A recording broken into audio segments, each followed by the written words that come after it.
Okay, alternating current का syllabus हमारे सामने है और अब हम चलते हैं इसके टॉपिक की तरफ में। सबसे पहले हम अल्टरनेटिंग करंट को समझेंगे। अल्टरनेटिंग करंट क्या होता है और आफ्टर दैट हम अपने मेन टॉपिक की तरफ शिफ्ट हो जाएंगे।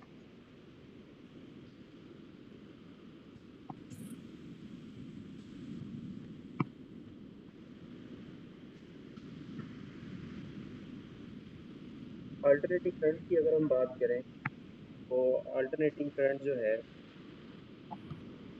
सबसे पहले हम इसमें देखते हैं जो अल्टरनेटिंग करंट है इसकी डेफिनेशन क्या है।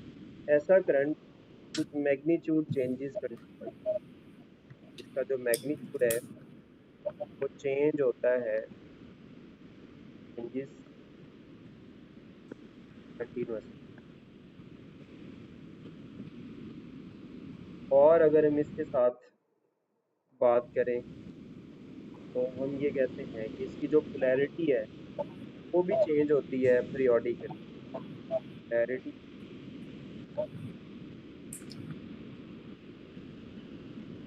Changes periodically. पीरियोडिकली का क्या मतलब है, हम समझते हैं, यानी कि after equal interval of time के बाद इसकी पोलैरिटी चेंज होती है। सम टाइम तो हमसे एमसीक्यू पूछता है कि जो हमारे पास अल्टरनेटिंग करंट है उसकी पोलैरिटी कितनी देर बाद चेंज होती है। उसमें हम ये कहते हैं कि इसकी पोलैरिटी चेंज होती है वो आफ्टर ईच हाफ साइकिल होती है। आफ्टर ईच हाफ साइकिल, हर आधे साइकिल के बाद। और एक साइकिल में पूछे कितनी बार चेंज, लाइक साइकिल हमने पहले भी इसको पढ़ा। दो ये हमारे पास एक साइकिल, ये इसका पॉजिटिव और ये नेगेटिव। पॉजिटिव पोलैरिटी और नेगेटिव पोलैरिटी का मतलब क्या है, जरा इस बात को भी समझ लेते हैं थोड़ा सा। हमारे पास मान लें एक सर्किट है और वो सर्किट तरीके से है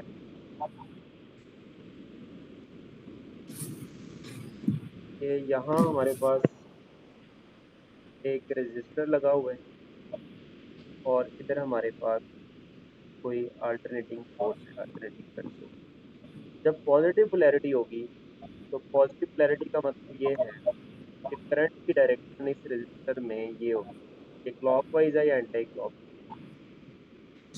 क्लॉकवाइज। क्लॉक वाइज है। तो जब पोलैरिटी रिवर्स होगी, लाइक का टाइम पीरियड अगर हम देखें 0 से ये t/2, ये एक साइकिल का जो टाइम होता है वो टाइम। जब नेगेटिव हाफ साइकिल होगा तो पोलैरिटी रिवर्स हो जाएगी, इधर पॉजिटिव आ जाएगा और इधर नेगेटिव हो जाएगा। पोलैरिटी रिवर्स होने का मतलब क्या है, इसकी डायरेक्शन रिवर्स। पहले अगर इसके अंदर से करंट डाउनवर्ड फ्लो कर रहा था, अब रजिस्टर में करंट जब अपवर्ड, तो डायरेक्शन का रिवर्स होना हम कहते हैं कि पोलैरिटी रिवर्स हो गई है या पोलैरिटी चेंज हो गई। तो आप मुझे बताएं एक साइकिल में कितनी बार चेंज होगी पोलैरिटी। दो दफा। नहीं बेटा, एक साइकिल में एक बार चेंज। अगर पॉजिटिव थी तो वो क्या हो जाएगी, नेगेटिव। नेगेटिव।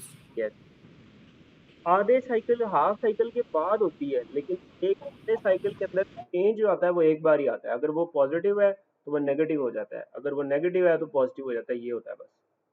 तो चीज अगर तुमसे होती है आफ्टर हाफ साइकिल और एक साइकिल में कितनी बार होती है, तो वो once in one cycle, once ठीक। In one cycle. ये बड़ा इंपॉर्टेंट एमसीक्यू है और इस पर देखा गया है।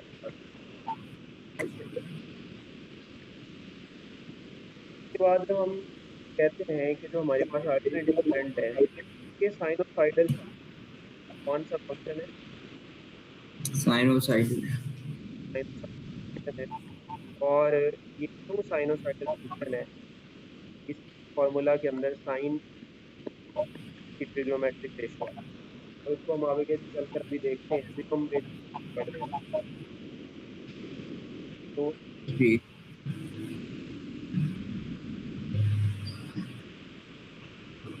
अगर हम फर्दर बात करें, मेन सोर्स कौन है, इसका मेन सोर्स कौन है, अल्टरनेटिंग करंट का जो मेन सोर्स है एसी जनरेटर कौन है, ये AC generator is the generator. Main source of alternating current. Further अगर हम देखें और इसमें क्या हो सकता है, ये वर्ल्ड वाइड यूज होता है,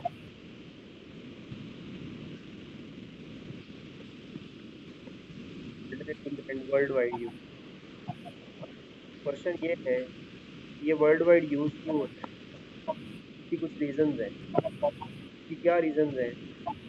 पहली रीजन इसकी ये है कि लॉन्ग डिस्टेंस ट्रांसमिशन की वजह से,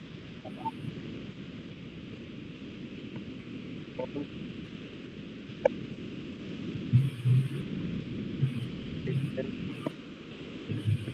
अब तो लॉन्ग डिस्टेंस तक ट्रांसमिट कर सकते हैं, लाइक कश्मीर में अब डैम है जहाँ से इलेक्ट्रिसिटी प्रोड्यूस हो रही है, तो अब कश्मीर से जो है वो लाहौर में भी इलेक्ट्रिसिटी आ रही है, तो ये मतलब इतने लॉन्ग डिस्टेंस तक आप करंट को जो है, और करंट जो है वो इतना वेस्ट भी नहीं होता, अगर आप डायरेक्ट करंट को वहाँ से यहाँ करेंगे तो करंट का बहुत ज़्यादा लॉस। और ठीक। दूसरा इसके अलावा और क्या रीज़न हो सकता है, और इसकी रीज़न ये है, मिनिमल पावर लॉस होते हैं, power loss very small, minimal power loss, जिसकी वजह से हम इसको वर्ल्ड वाइड यूज। और इसके अलावा क्या है, और इसके अलावा जो सबसे इम्पोर्टेंट चीज़ है ये है कि ये लो कॉस्ट, इसका खर्चा डीसी करंट यानी कि बैटरीज वगैरह दूसरे में बहुत कम होता है। और इसके बारे में देखें तो इसको हम इजीली स्टेप अप और स्टेप डाउन कर इजीली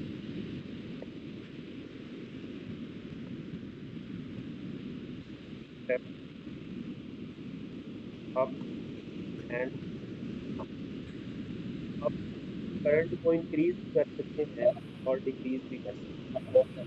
और इसके अलावा हमने पढ़ा हुआ है, अगर एसी को डीसी में कन्वर्ट करना हो तो क्या करना है, एसी को डीसी में कन्वर्ट करना हो तो रेक्टिफायर। रेक्टिफायर। रेक्टिफायर यूज करते हैं, रेक्टिफिकेशन से हम अल्टरनेटिंग करंट को अल्टरनेटिंग करंट में कन्वर्ट कर सकते हैं। अल्टरनेटिंग करंट को ना स्टोर नहीं किया जा सकता, अगर आपने स्टोर करना है तो आप उसको डायरेक्ट करंट में कन्वर्ट। और सर ये स्टेप अप स्टेप डाउन वाला थोड़ा एक्सप्लेन कर दें।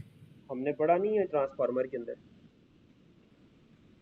ट्रांसफार्मर के अंदर हमने क्या पढ़ा, कितनी टाइप्स हैं ट्रांसफार्मर, स्टेप अप और स्टेप डाउन। स्टेप अप क्या काम करता है बताएं जरा, भूल गए। इनपुट और आउटपुट जो डिक्रीज करता है वोल्टेज की।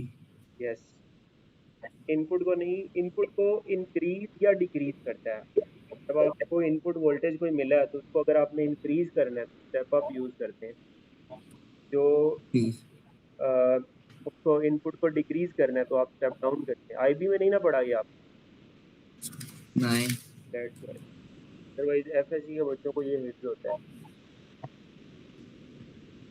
ओके, टाइम पीरियड की अगर हम बात करें, टाइम पीरियड का नॉर्मली जो सिंबल है वो कैपिटल टी यूज करते हैं, और इसको अगर हम डिफाइन करें अल्टरनेटिंग करंट के अंदर तो इसको हम ऐसे करते हैं, time in which polarity changes one, time in which polarity changes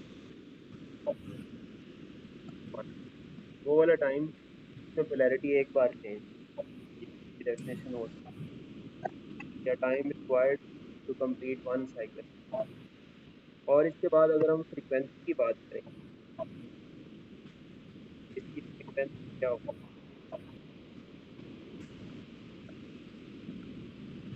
The number of cycles in 1 second. Exactly, number of cycles पर सेकंड, नंबर ऑफ साइकिल्स पर सेकंड।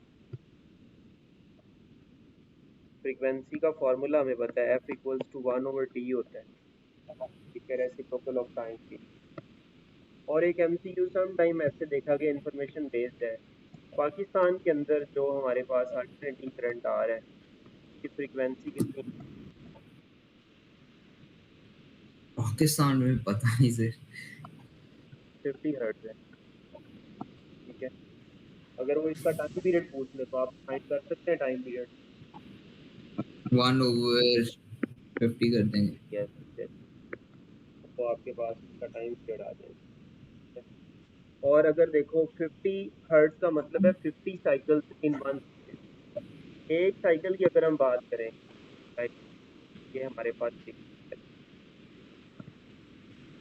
एक साइकिल के अंदर जो हाईएस्ट वैल्यू है वो कितनी बार आ रही एक बार, है? 9। ये 2 पॉजिटिव हाफ बार, साइकिल में और ये नेगेटिव हाफ। तो मैक्सिमम वैल्यू कितने टाइम्स आ रही है? 2 टाइम्स। 2 अगर बार। 50 साइकिल्स हो तो मैक्सिमम वैल्यू कितनी बार आएगी? एक साइकिल में 2 टाइम्स आ रही है, तो 50 साइकिल्स में कितने टाइम्स आएगी? 100 टाइम्स। Yes, exactly. तो यहाँ से एक सम टाइम MCQ आ जाता होता है, जो बल्ब है वो अगर 50 हर्ट्ज फ्रीक्वेंसी है तो मैक्सिमम रेडियंस को कितने टाइम्स देगा इन वन सेकंड? अगर 50 हर्ट्ज फ्रीक्वेंसी है तो एक बल्ब जो है वो मैक्सिमम ब्रिलियंस को कितने टाइम्स पहुंचे? एक सेकंड। 100। हम कहते हैं बल्ब रीचेस मैक्सिमम ब्रिलियंस,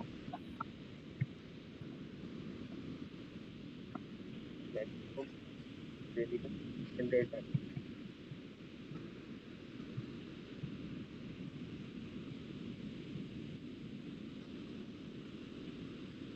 अब इसके बाद हम बात करते हैं AC वोल्टेज या AC करंट।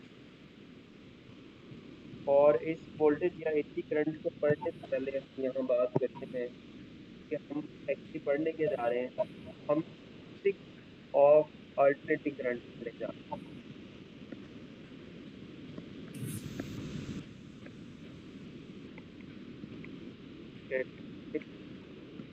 ऑफ AC या alternating.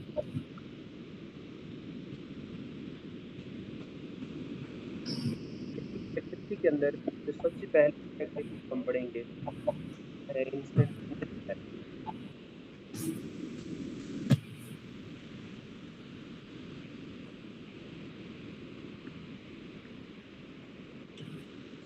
Instantaneous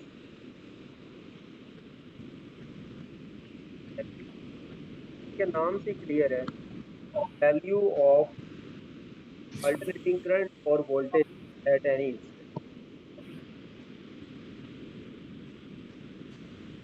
value of V और I, वैल्यू ऑफ V और I यानी alternating current at any instant, ये इसकी हमारे पास डेफिनेशन होगी। अब क्वेश्चन ये है कि इसकी मैथमेटिकल फॉर्म क्या है? इसकी जो मैथमेटिकल फॉर्म है ना, यानी कि इसका फॉर्मूला होता है, वो हमारे पास वोल्टेज के लिए होता है alternative V not sin theta, और जो अल्टरनेटिंग करंट है उसके लिए होता है I equals I naught sine of. I यहाँ पर इंस्टेंटेनियस करंट है, I नॉट जो है वो क्या initial. Maximum value of the time. Okay. इन फॉर्मूलाज को हम यूं भी लिख सकते हैं, चाहे वो वोल्टेज है या करंट है। मैं करंट लिख रहा हूँ, वोल्टेज को understood sine of theta equals omega T होता है, तो आप ओमेगा टी भी पुट, और further you can change it as I equals to I naught sine of omega की जगह हम लगा देते हैं ना 2 पाई एफ, टू हाँ पाई जी। F into T. Further you can change it as F equals to क्या होता है टाइम पीरियड के केस में, 1/t। yes, क्या आ जाएगा 2 pi over T small T. ये सारे फॉर्मूलाज आ सकते हैं हमारे पास। ये डिपेंड करता है हमें क्वेश्चन गिवन है और हमने कब। मैं भी कुछ टाइम बाद आपको एग्जांपल भी दूंगा जिससे आप जो है आ, वो ये कि यूज कौन सा फॉर्मूला कब होता है। अगर हम इसका एक ग्राफ बनाते हैं, वेव फॉर्म ऑफ एसी, अगर हम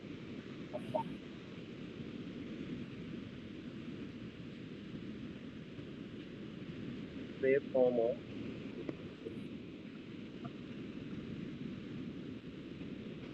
वेव फॉर्म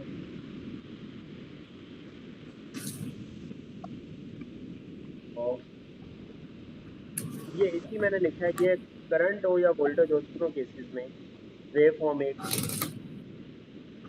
वेव फॉर्म बनाने के लिए हमारे पास बहुत चॉइसेस हैं।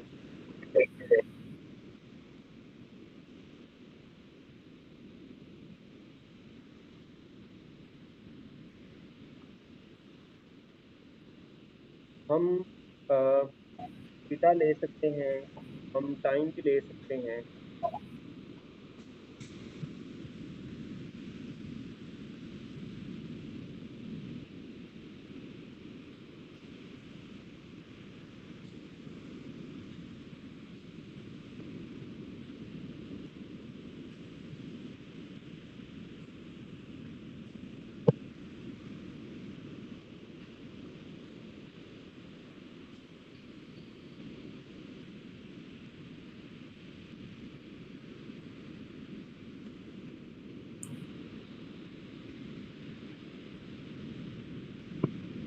मान लें हम बात करते हैं थीटा,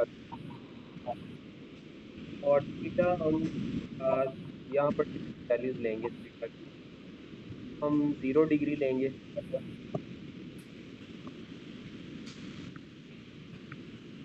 और इसके बाद हम 90 डिग्री लेंगे। 90 डिग्री कह लें या उसको पाई/2 कह लें आप, और आफ्टर दैट हम 180 डिग्री लेंगे।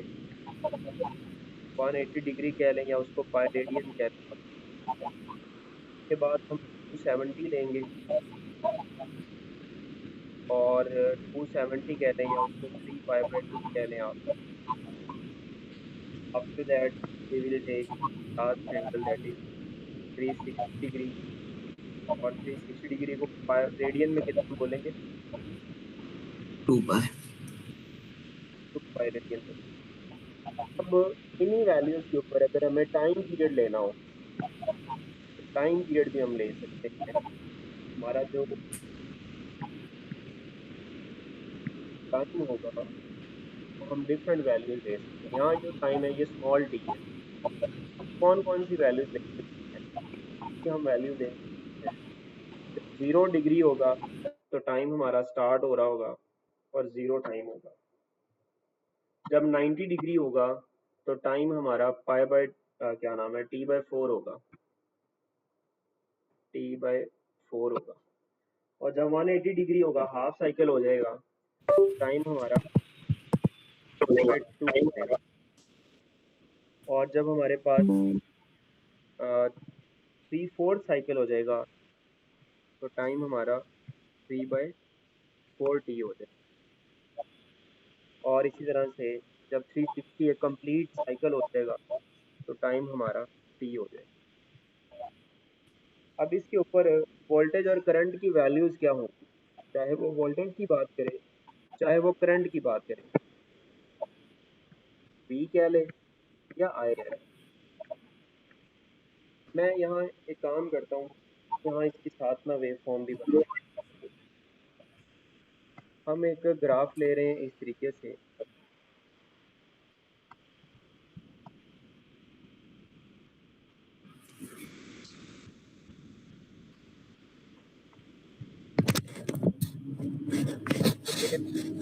वाई एक्सिस पर हमारे पास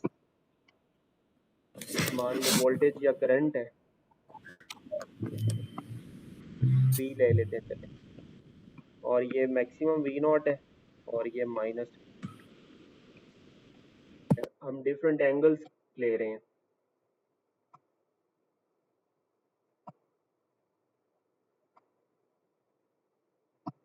ये हमारे पास 0 डिग्री है, ये आ गया 90, ये आ गया 180, ये आ गया 270 और फिर 360। अब हम क्या काम करते हैं, अब हमारे पास जो फंक्शन है, फंक्शन हमारे पास क्या है, फंक्शन हमारे पास है v equals to V naught sine of theta. इसमें जरा थीटा आप 0 पुट करें, आंसर क्या आएगा? साइन 0 क्या होता है? 0 0, तो 0 इंटू समथिंग 0, v की वैल्यू 0 आ गई, ये 0 पर ये पॉइंट, थीटा पुट, 90 पे maximum हो जाएगा। ये तो नॉर्मल साइन वेव नहीं बन रहा। यस एग्जैक्टली, तो 90 पर क्या मैक्सिमम होगा? हाँ जी, तो ये वाला मैक्सिमम पॉइंट बन गया। खैर ये 180 पर 0 हो जाएगा, 270 पर क्या होगा? फिर नेगेटिव मिनिमम हो जाएगा। मैक्सिमम, नेगेटिव मैक्सिमम 360 पर 0। इन सारे पॉइंट्स को जब हम ज्वाइन करें तो हमारे पास कैसा ग्राफ बनता है?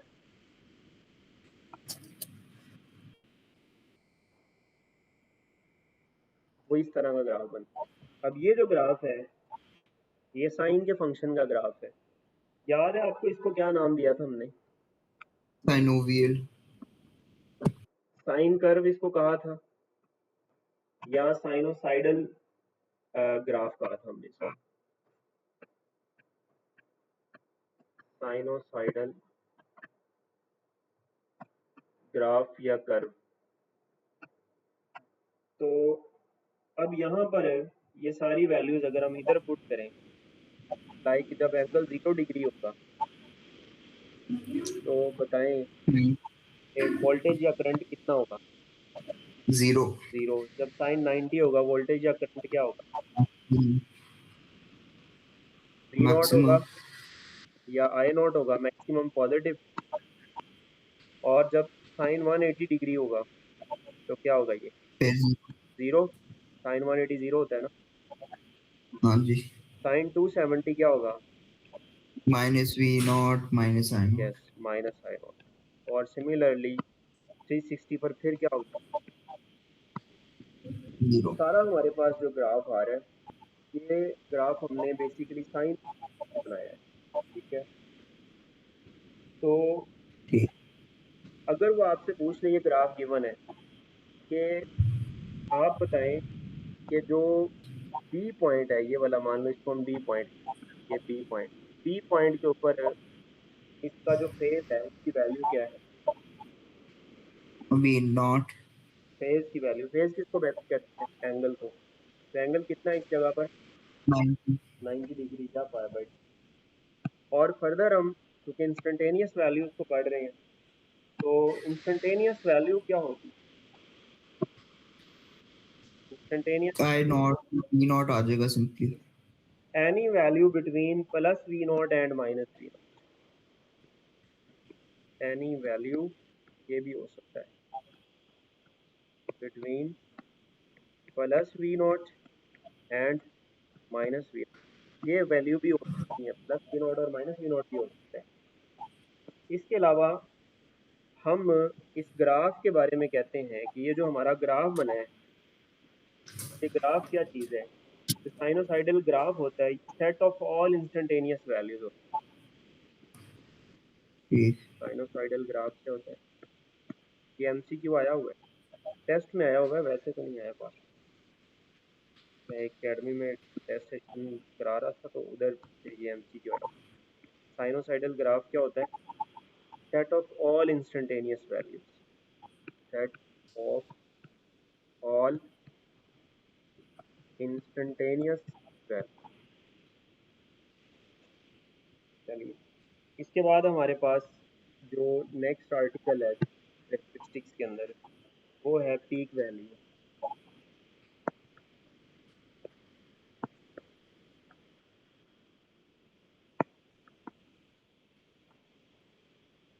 पीक वैल्यू को हम प्लस वी नॉट कह सकते हैं।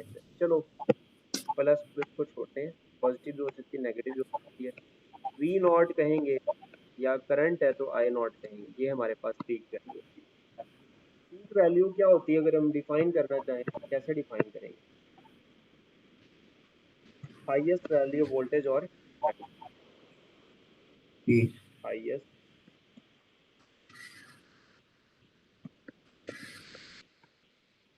वैल्यू ऑफ वी और आई। ठीक है, किसी भी साइकिल के अंदर, लाइक ये हमारे पास साइकिल है, ये वाला, इस साइकिल में ये वाली वैल्यू इसकी क्या है?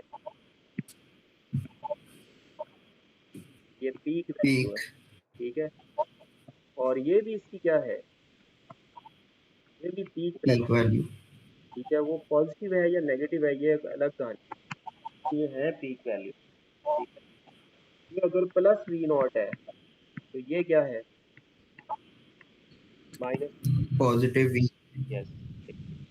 पीक वैल्यू अगर एक 90 डिग्री पर है, उसकी जो है वो किधर होगी? Negative 270 degree. ठीक इसके बाद हमारे पास एक और यहाँ से कॉन्सेप्ट आता है, वो है पीक टू पीक वैल्यू।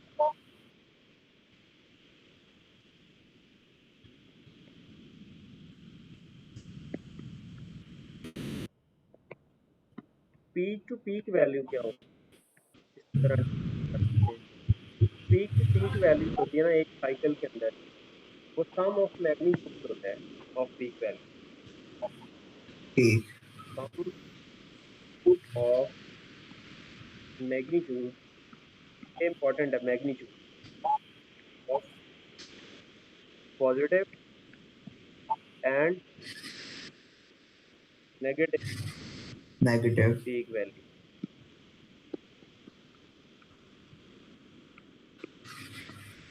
इसको पीपी वैल्यू बोलते हैं। पीपी वैल्यू जो होती है ना फॉर वोल्टेज, होती है 2v0। देखिए, हमने मैग्नीट्यूड का सम लेना है, इन नहीं देखना नेगेटिव पॉजिटिव। ठीक है, और करंट के केस में क्या होगा? 2I0 yes, 2i0। अब मैं आपसे जरा कुछ क्वेश्चन पूछता हूँ, यहाँ तक जो हमने पढ़ा है इसके थोड़े से कॉन्सेप्ट अप्लाई करते हैं। क्वेश्चन ये ठीक है,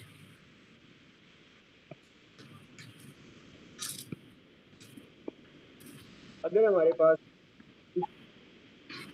थीटा जो है वो 30 डिग्री हो, तो बताएं इंस्टेंटेनियस वैल्यू क्या हो of the voltage? Sine theta 1/2 होता है ना साइन 30, यस, 1/2 होता है। साइन 30 तो V0/2 यस एग्जैक्टली। तो v आपका आ जाएगा v0/, आपका आंसर बिल्कुल ठीक है। और दूसरा, एक और क्वेश्चन मैं आपसे पूछता हूँ, अगर हमारे पास if i equals to I0/√2 हो, I0/√2 हो, तो बताओ टाइम कितना पास कर चुका होगा in form of time period? Option दे दूं? नहीं नहीं मैं खुद ही ट्राई करता हूँ चलें, वेरी नाइस, करें इसको। मैं ऑप्शन लिख ही देता हूँ बल्कि, तब जब तक आप ट्राई करेंगे। फिर आप जो आपने स्मॉल टी दिया था वो क्या है किधर ऊपर फॉर्मूला में हाँ जी वो टाइम है, वही तो आपने फाइंड करना है। तो ये जो दो टाइम पीरियड आ गए एक साथ जो स्मॉल टी है ना, वो आपका आंसर आएगा t/4 यानी कि कैपिटल टी की फॉर्म में आंसर t/6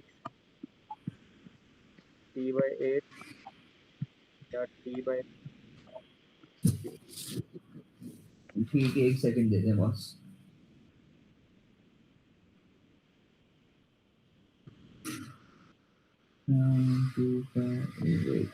आप ये करें, मैं एक और क्वेश्चन साथ लिख देता हूँ।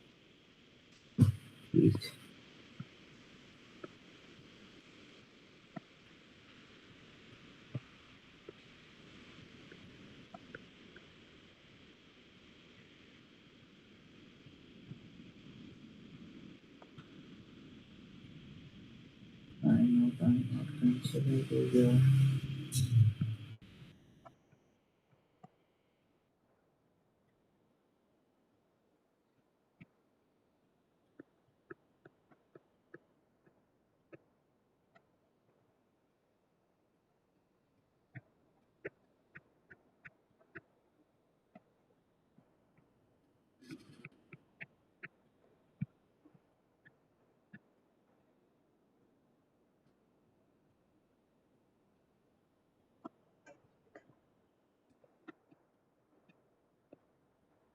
लेकिन एक मसला है, साइन 2 पाई तो जीरो नहीं होता, होता है। तो फिर फिर क्या, फिर इसको सॉल्व कर लेते हैं। आप चेक करें कि अगर आपने जो अप्रोच यूज़ की है और मैं जो कर रहा हूँ इसमें फ़र्क क्या है।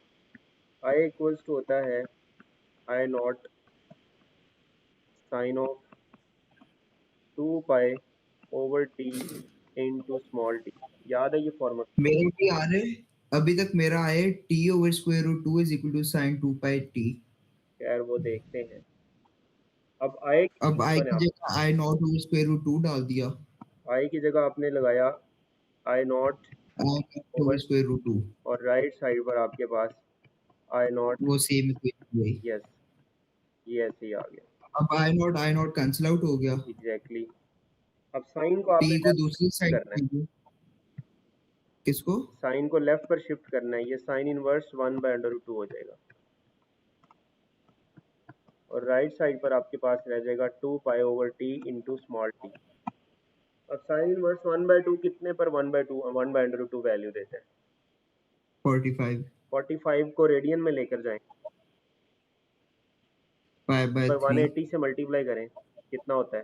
पाई बाय 4 आते हैं। 5/4। तो पाई बाय हाँ जी, फोर इक्वल्स टू आ गया 2 pi by capital T into small T. Pi से पाई कट गया, आपको तो स्मॉल टी चाहिए, ये कैपिटल टी इधर आ गया लेफ्ट, और 2 इधर आके डिवाइड हो गया, तो टाइम आपके पास कितना आ गया? ए स्मॉल। बाय 8 आ गया। Yes exactly. तो इस तरीके से इस तरह के क्वेश्चंस को सॉल्व करते हैं। तो आपका आंसर होगा 4। ठीक, एक और मैंने आपके सामने क्वेश्चन लिखा है, ये आपके सारे कॉन्सेप्ट क्लियर करेगा। If v equals to 100 sine of 100 pi T, तो बताएं उसकी वी नॉट की वैल्यू क्या होगी, फ्रीक्वेंसी क्या होगी, टाइम पीरियड क्या होगा, पीपी वैल्यू क्या होगी?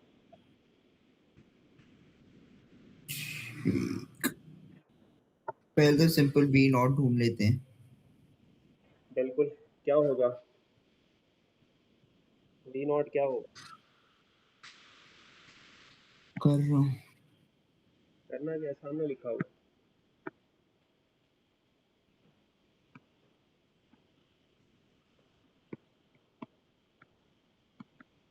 वी नॉट होगा, ये साइन थीटा आ गया ना, sine 2 pi T 2 pi F.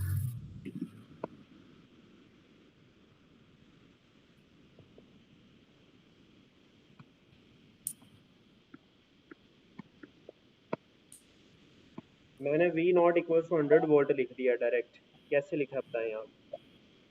वो साइन वाला सारा तो सेम रहा, 100 पहले था। यस, इन इसको और इसको मैंने कंपेयर किया। कंपेयर करने ठीक, से हमें पता चला साइन से पहले जो वैल्यू होती है वो वी नॉट होती है, हाँ और जी, 2 पाई एफ किसके इक्वल आ जाएगा? 2 पाई एफ आ जाएगा equal to 100 sine 100 pi theta. Okay. हाँ जी, तो एफ किसके इक्वल आ जाएगा? 50। Yes, 50 hertz. पाई से पाई गायब हो गया और 100/2। अब फ्रीक्वेंसी आ गई तो टाइम पीरियड अंडरस्टूड है, क्या होगा टाइम? 1/50। यस, कितना होता है 1/50? पता नहीं। 1/5 हो तो 0.2, तो 0.2 होना चाहिए ना। हम्म। और इसके अलावा और क्या चाहिए था? PP value. पीपी वैल्यू क्या होती है? PP value 2 times v not या 2 times i नॉट 200। यस। तो अब आपको समझ आई कि हमारे पास सारे आंसर्स कैसे आएंगे और फॉर्मूला कैसे यूज। हाँ जी। चले मैं एक क्वेश्चन आपको और देता हूँ असाइनमेंट के तौर पर। अगर फ्रीक्वेंसी हमारे पास 50 हर्ट्ज हो तो time interval between two peak values कितना हो? उसके लिए पहले v नॉट फाइंड करना पड़ेगा। चलें खैर वो आप करते रहना, हम आगे चलते हैं। हमारे पास है नेक्स्ट जो यहाँ पर करेक्टरिस्टिक जो सबसे इम्पोर्टेंट है तो है रूट मीन स्क्वायर वैल्यू। आपने ये अल्टरनेटिंग करंट पढ़ा हुआ है? हाँ जी सर। रूट मीन इसमें आईबी में पढ़ा था या उसमें? सर अब इस तरह याद नहीं है। रूट मीन स्क्वायर वैल्यू क्या होती है जिसको हम आरएमएस वैल्यू बोलते हैं? ये बता दो, इतना आपने ये नहीं किया था एटलीस्ट। ठीक है कोई बात नहीं। अब जो आरएमएस वैल्यू होती है, पहले मेरा एक क्वेश्चन है आपसे। हाँ जी। ये मान लें हमारे पास एक अल्टरनेटिंग करंट सिग्नल है, इसका ये पॉजिटिव है ये नेगेटिव है, इसकी एवरेज वैल्यू क्या होगी over one cycle? Average value of current या वोल्टेज क्या होगी ओवर वन साइकिल? बहुत इंपॉर्टेंट एमसीक्यू। जीरो नहीं होना चाहिए क्योंकि ऊपर नीचे कैंसिल आउट हो जाएगा। बिल्कुल जबरदस्त बात की है। एवरेज वैल्यू, एवरेज, ये बहुत इंपॉर्टेंट एमसीक्यू आपको बता रहा हूँ, ऑफ एसी, चाहे वो करंट है या वोल्टेज है, of AC over a complete cycle, over a complete cycle,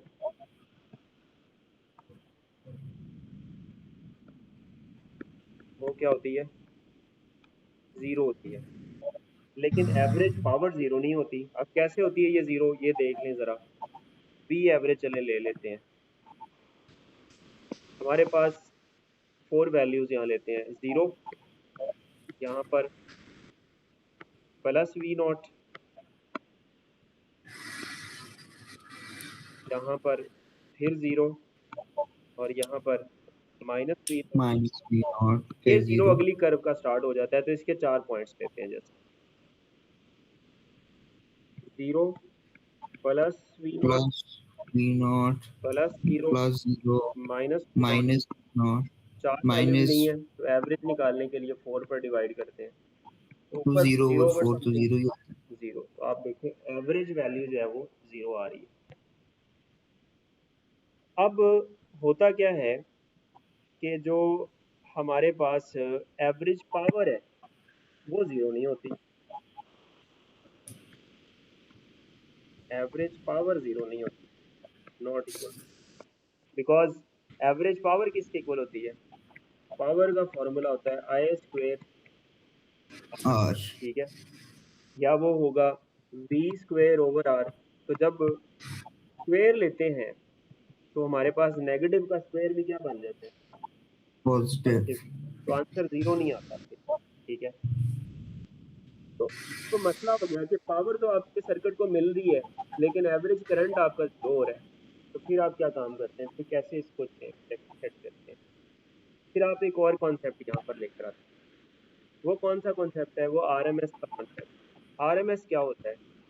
RMS value वो होती है, आप आरएमएस, एम एस। पहले आपने वैल्यूज का स्क्वायर लेना है, फिर उनका मीन लेना है, फिर आपने उनका रूट लेना है। जैसे हमारे पास 4 वैल्यूज हैं, हमने ली 0 का स्क्वायर, फिर हमने बी नॉट लिया उसका स्क्वायर, फिर हमने 0 लिया उसका स्क्वायर, फिर हमने माइनस बी नॉट लिया। अब इनका मीन ले लें, स्क्वायर ले लिया, अब इनका मीन ले। हाँ मीन का मतलब होता है इन सबको ऐड करके जितनी ये वैल्यूज हैं उस पर डिवाइड कर दो। लाइक 4 वैल्यूज हैं तो 4 पर डिवाइड। अब जरा देखें, अब जब आपने ये कर लिया, मीन भी ले लिया, अब आप इसका रूट ले लें। तो आप इसका रूट ले लें। जब आप इसका रूट लेते हैं तो आंसर क्या आता है? 0 का square 0 plus B naught plus B आ जाएगा। सर, ये तो हमने अपनी मैथ्स में पढ़ा था, आप इसको इधर भी ले आए हैं। देख लें फिर, ये आ जाएगा 2v0 स्क्वायर, ऐसे ही है, हाँ जी। ओवर 4, और ये under root as it is. 2 1 ज़ा 2, 2 2 ज़ा 4, तो ये आ गया v0 ओवर अंडर रूट 2। ये समझ आता है? अब ये जो v0 ओवर अंडर रूट 2 है, इसको हम RMS वोल्टेज बोलते हैं। सिमिलरली अगर RMS करंट की बात करें तो वो किसके इक्वल होगा? Two V naught I naught over square root 2। Yes, ये बेसिकली जो है ये आपके, लेकिन हम तो इसका बस डायरेक्ट वही फॉर्मूला याद करें ना। हमने बस फॉर्मूला याद करना है। मैंने आपको बेसिक कॉन्सेप्ट दिया कि कैसे कहानी आती है। और 1 ओवर अंडर रूट 2 को सॉल्व करें ना तो ये आता है 0.707 आई नॉट। तो ये भी आप याद रख लें, ये भी बहुत दफ़ा हमें हेल्प करता है। अब RMS वैल्यू को डिफाइन कैसे करते हैं, ये भी एक बड़ी इंपॉर्टेंट बात है। How to define RMS value. जी, RMS वैल्यू को हम डिफाइन कैसे करेंगे?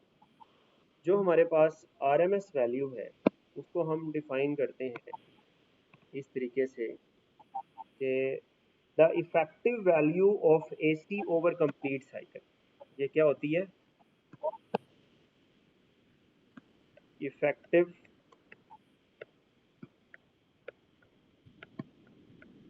Effective value of A C of AC over complete. 1। तो ये इफेक्टिव वैल्यू होती है बेसिकली।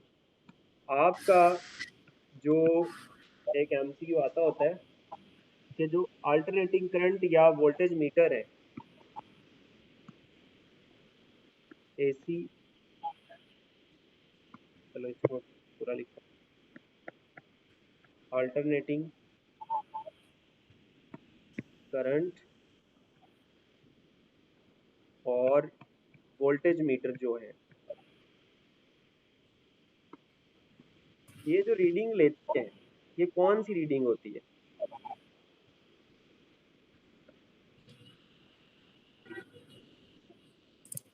ये क्या रीड मतलब जो करते हैं RMS वैल्यू को।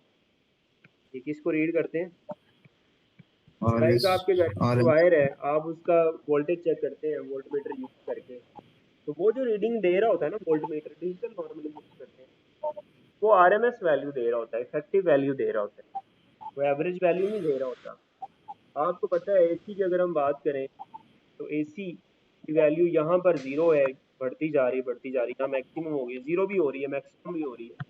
तो वो अल्टरनेटिंग वोल्टेज वोल्ट मीटर या करंट मीटर जो है वो आपको RMS वैल्यू दे रहा होता है। क्या इसको हम ना एक और तरीके से भी डिफाइन करते हैं, क्या नाम है, RMS वैल्यू को। और वो डेफिनेशन इसकी क्या है? RMS वैल्यू वो वैल्यू होती है which produces the same heating effect in the resistor as produced by same value of DC। अगर इसको देखता हूँ फिर आप इसको समझें। वो वाली value which produces same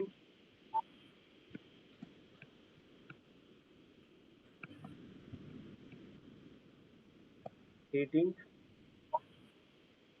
effect as produced bye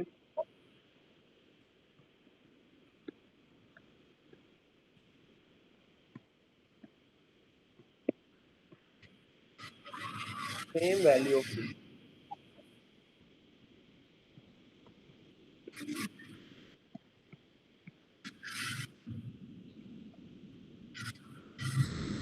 मतलब आपने अल्टरनेटिंग करंट एक हीटर को अप्लाई किया, उससे हीट प्रोड्यूस हुई, आपने एक specific value alternating current provide की। हाँ अब जी। एक और स्पेसिफिक वैल्यू आपने डायरेक्ट करंट की प्रोवाइड की और उसने उतना ही हीटिंग इफेक्ट दिया। तो जितनी डीसी की वो वैल्यू होगी ना जो सेम हीटिंग इफेक्ट दे रही है, तो हम वही वैल्यू आरएमएस इसकी ले रहे होते हैं अल्टरनेटिंग करंट।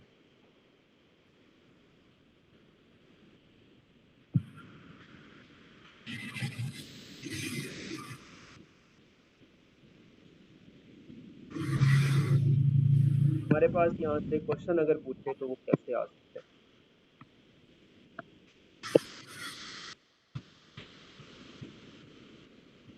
क्वेश्चन की अगर हम बात करें तो लाइक हमें गिवन है v equals to V naught तो नहीं कहते हमें 100 ऑफ 200 बाई टी। तो आपसे कह रहा है वी आर एम एस बताएं क्या?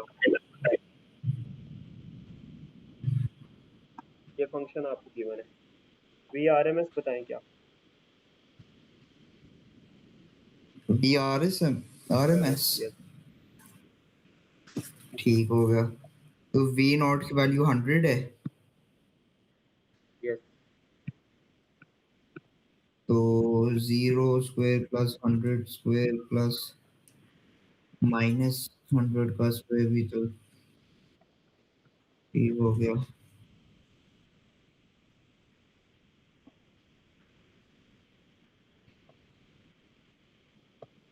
0.70 टाइम्स याद है ये 100। फॉर्मूला वी आर एम हाँ एस जी। 0.707 वी नॉट कितना है हमारे पास? 100। यस। तो बस यहाँ वो पुट करके इसको मल्टीप्लाई किया, आंसर आ गया। ठीक। कुछ क्वेश्चंस हमारे पास ना मीन पावर के भी आते हैं, मीन पावर फाइंड करने के लिए, या एवरेज पावर इसको सम टाइम बोलते हैं। अगर आपको मीन पावर फाइंड करनी हो तो उसका फार्मूला क्या होगा?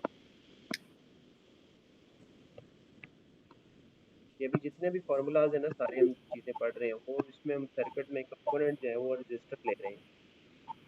तो मीन पावर का फार्मूला होता है वो आप याद रख लें, equal to V R M S I R M S into cos of theta.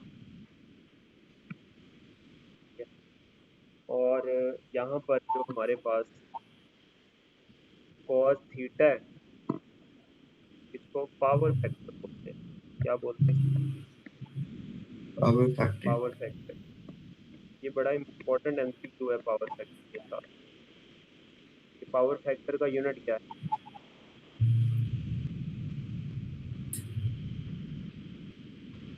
Cos theta है ना, कॉस थीटा का कोई यूनिट होगा?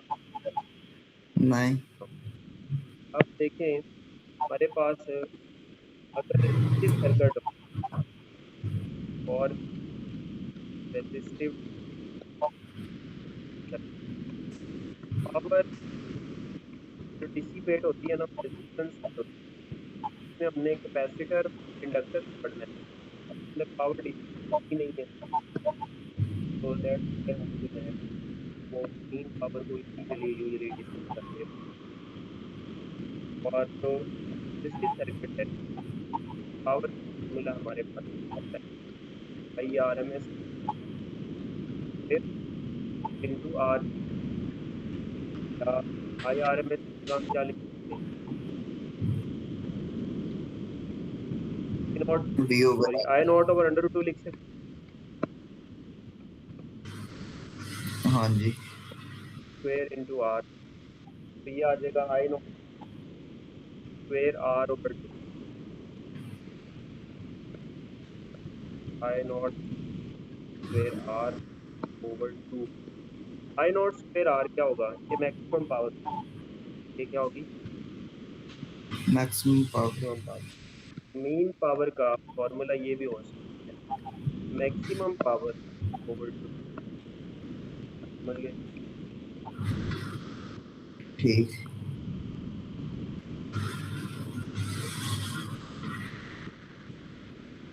फिर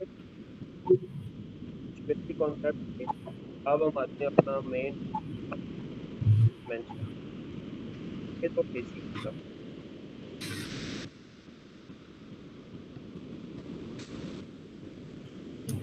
फेज और डीसी क्या होता है? फेज का जो मतलब होता है ना, एंगल होता है, यानी कि फेज किसको ठीक। कहते हैं हम? थीटा को कहते हैं, हाँ, टाइम टी को कहते हैं। फेज है हमारा थीटा। ये क्या काम करता है? ये इंस्टेंटेनियस वैल्यू एंड डायरेक्शन बताता है ऑफ अल्टरनेटिंग रे। Theta phase value give instantaneous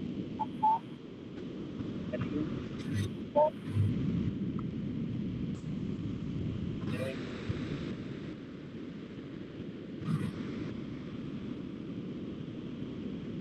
direction of AC, यानी कि अल्टरनेटिंग करंट हो या जो भी हो एट एनी।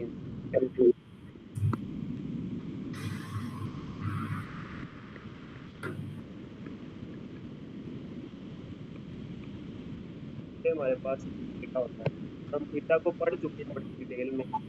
लाइक हमारे पास वोल्टेज अगर हो तो V equals to V naught sine of theta होता है। थीटा 90 हो तो बताओ वोल्टेज क्या हो? वी नॉट और थीटा अगर जीरो हो तो वोल्टेज क्या हो? जीरो। थीटा आपको वैल्यू बता रहा होता है एट गिवन एंगल। अगर थीटा 270 और करंट क्या होगा? Minus V I naught. बस यही इसका है। इसमें जो मेन एक कॉन्सेप्ट है वो फेज लैग और फेज लीड का है। पढ़े हुए हैं फेज लीड और फेज लैग? नहीं। कोई बात नहीं, टेंशन ही नहीं। तब हम है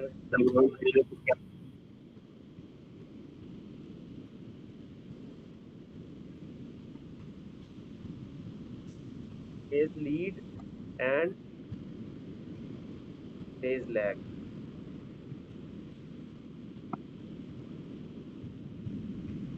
फेज लीड और फेज लैग में क्या फर्क है, हम एक डायग्राम से समझेंगे। फिर ये हमने आगे जो हमारा मेन टॉपिक होगा ना, टू रजिस्टर कैपेसिटर और इंडक्टर, के अंदर हमने यूज करेंगे इसको। फेज लीड और ठीक। फेज लैग को, ये इसका इतना ज्यादा यूज नहीं है कि हम इसको बहुत ज्यादा डीप पढ़ें। ये जो फेज लैग और फेज लीड है, ये बेसिकली आप दो क्वांटिटीज इन रिलेशन के लिए आएगा। रिलेशन में आप पढ़ाऊंगा ना, जब पता चल जाएगा वोल्टेज या करंट बिटवीन होता है हमेशा। मान लो एक हमारे पास ग्राफ है,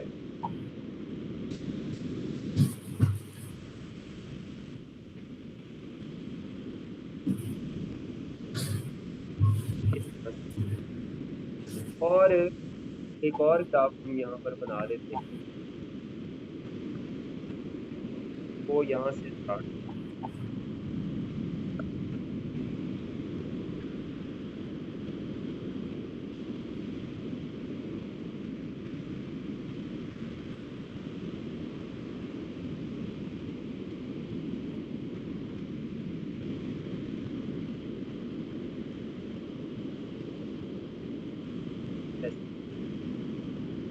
अब रेड वाले ग्राफ को मैं 1 कह देता हूँ और ब्लैक वाले ग्राफ को मैं 2 कह देता हूँ।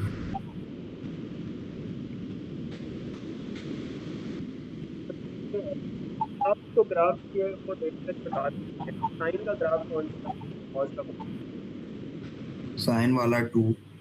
वन। और टू है। 2 साइन वाला है और 1 किसका है? कॉस। कॉस। ये यानी कि मैक्सिमम वैल्यू इसकी आ रही है, ये समझ ले 10 आ रहा है पहले। अब यहाँ पर ना बस आपने एक चीज देखनी है और कोई लंबी कुछ कहानी नहीं देखनी। आप बस ये देखिए कि क्रस्ट किसका पहले आ रहा है, 1 का क्रस्ट पहले आ रहा है या 2 का क्रस्ट पहले आ रहा पहले 1 का आ रहा है। है। 1 का क्रस्ट पहले आ रहा है यानी कि रेड वाली का क्रस्ट पहले आ रहा है। हाँ जी। अगर हम यहाँ एंगल बनाए, ये 0 है और ये कितना होगा 90, और ये कितना होगा 180, 270 और ये 360। कैसे ही होगा ना। हाँ जी। क्वेश्चन ये है कि 1 के और 2 के क्रस्ट में कितने एंगल का फर्क है। 1 का क्रस्ट कहाँ से स्टार्ट हो रहा है, 0 से, हाँ जी। और 2 का क्रस्ट कहाँ से है, 90 से। 90 से। तो दोनों के क्रस्ट में डिफरेंस देख लो, एंगल का जितना फर्क आएगा उतने एंगल से एक लीड कर रहा होगा और दूसरा लैग कर रहा होगा। पहले क्रस्ट किसका आ रहा है, 1 का, तो हम ये कहते हैं 1 लीड्स, ये मतलब इजी वे में आपको बता 2 बाय 90 और 5/2, या हम इसको यूं बोलते हैं कि जो 2 है, स्टेप नंबर 2, लैग्स बिहाइंड, दोनों तरीकों से कह सकते हैं, लैग बिहाइंड 1 बाय 90 और 5/2।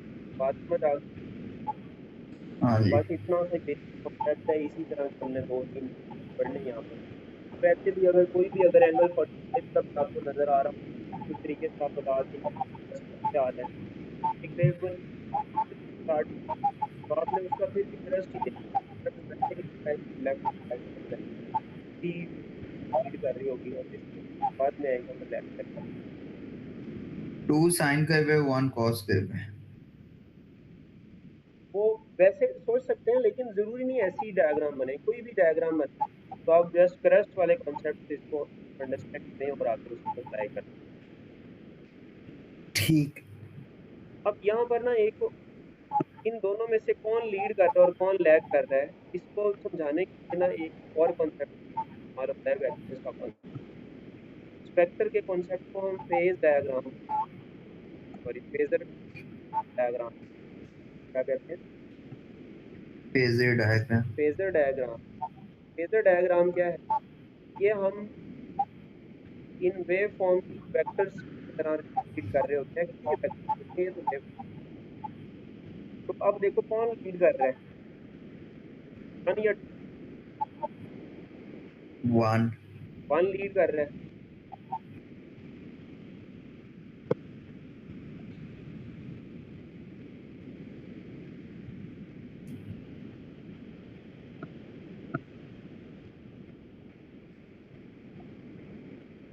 और कितने एंगल से लीड कर 90। रहा है, 90 डिग्री से। ये हमारे पास कौन सी वेव है, ये वेव नंबर 2 है, और ये जो है हमारे पास वेव नंबर 1 है, इन एरो से। अब आप देख सकते हैं दोनों में एंगल कितने डिग्री है, 90। 90 डिग्री। तो आप एंटायर क्लॉकवाइज मूव करते हैं, ये देखते हैं कि एक से दूसरे कितने एंगल पर है। तो अब इसका मतलब ये हुआ कि जो ऊपर होगी या जो लेफ्ट पे होगी वो लीड कर रही होगी, और जो हॉरिजॉन्टल होगी वो लैग कर रही होगी नॉर्मली। तो 1 जो है वो लीड कर रही है कितने एंगल, 90। 90 डिग्री से। और ये हमेशा 90 रहेगा ना? ये 90 रहेगा हमेशा हर पॉइंट पर जहां मर्जी आप चले जाएं। ठीक। चलिए जी, इसको फेजर डायग्राम बोलते हैं। और जो फेजर डायग्राम है इसका देखते हैं कि ये किस एम के लिए यूज होती है। तो हम इसके बारे में लिख सकते हैं कि use to show the phase difference between alternating point, इसलिए यूज होती है। Phase difference.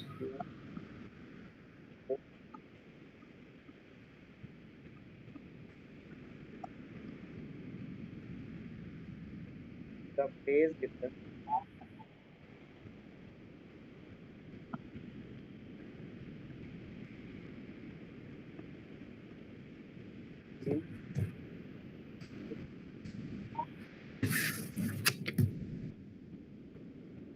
अल्टरनेटिंग क्वांटिटी, तो अल्टरनेटिंग क्वांटिटीज के बिटवीन फेज शो करने के लिए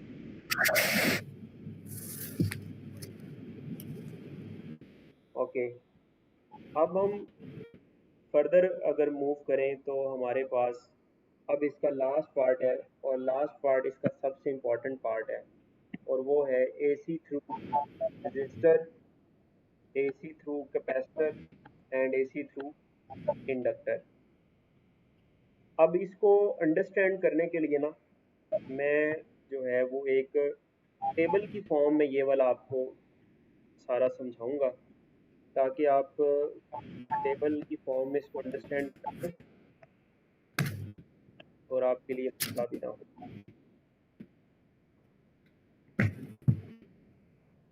इसके बाद ये टॉपिक खत्म। लेकिन जो भी हमारा पार्ट रह गया है ना, वो भी काफ़ी लेंथी पार्ट है, आधा घंटा तो ले ही जाएगा। इसके बाद तो इलेक्ट्रोमैग्नेटिक वेव्स भी हैं बीच में। हाँ, वो इतना कोई लेंथी पार्ट नहीं है, वो बहुत simple है। तो हमने वेव्स में भी पढ़ा थोड़ा सा, आपको याद है हमने पूरा स्पेक्ट्रम पढ़ा था, और हाँ जी। उसमें विजिबल भी हमने पढ़ा था सारे उनकी वेवलेंथ्स को भी। और फर्दर जब हम मॉडर्न फिजिक्स में जाएंगे तो फिर वहाँ पढ़ रहे होंगे, खैर इसकी ज़रूरत नहीं थी, एम ही उन्होंने डाल दिया है, हालांकि 2-3 दफ़ा ये डिस्कस हो चुका होता है। खैर, अभी हम एक टेबल बनाने जा रहे हैं।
ये मैं चार्जर लगा लूँ।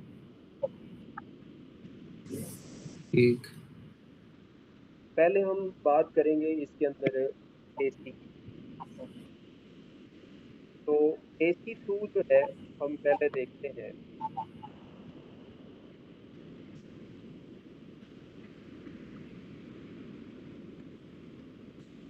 पहले हम एसी की बात करेंगे, और एसी के बाद हम सर्किट डायग्राम बनाएंगे।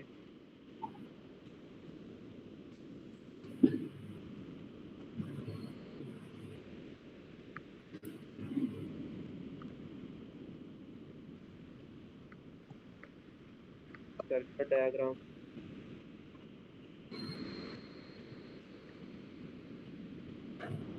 अब पहले हम बात करते हैं AC through register, AC through register.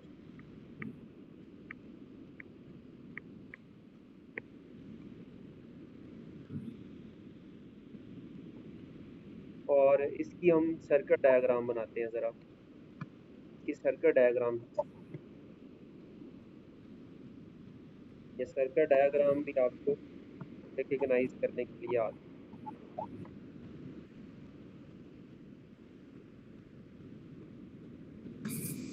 Pure जो एसी सर्किट होता है वो एक ऐसा सर्किट होता है जिसमें एक अल्टरनेटिंग के साथ एक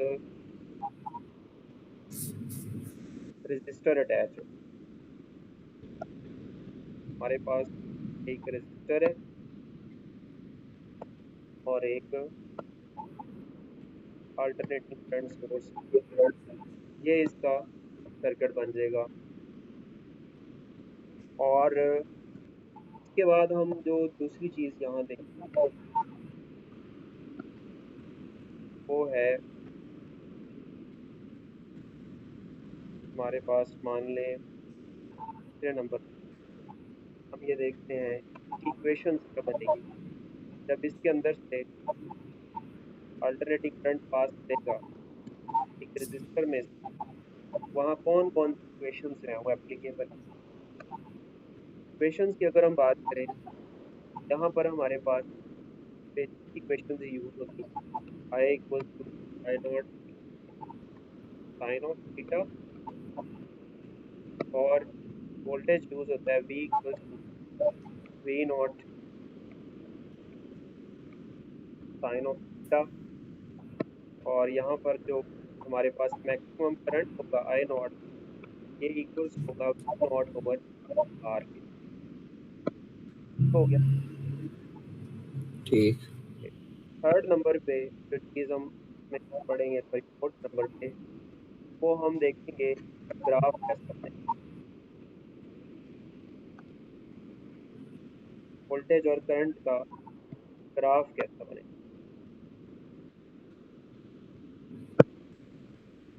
तो ग्राफ अगर हम बनाएं,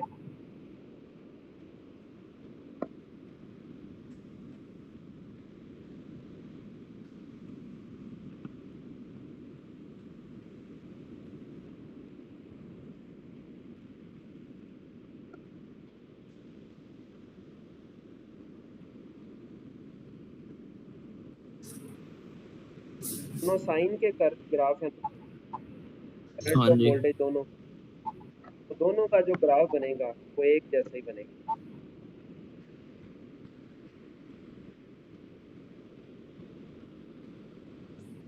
करंट का ग्राफ भी साइनोसाइडल बनेगा और वोल्टेज का ग्राफ भी साइनोसाइडल।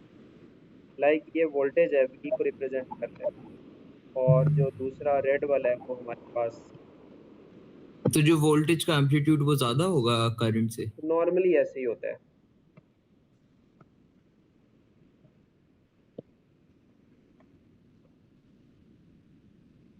अब देखें दोनों का जो, दोनों एक साइमल्टेनियसली इंक्रीज कर रहे हैं, साइमल्टेनियसली डिक्रीज कर रहे हैं, तो हम ये कहते हैं कि इन दोनों के दरमियान में कोई फेज डिफरेंस नहीं है।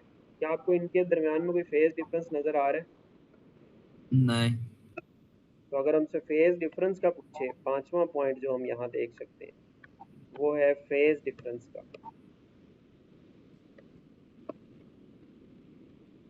जब एक रजिस्टर में से अल्टरनेटिंग करंट फ्लो करता है तो वोल्टेज और करंट के दरमियान में कोई फेज डिफरेंस नहीं होता, नो फेज डिफरेंस।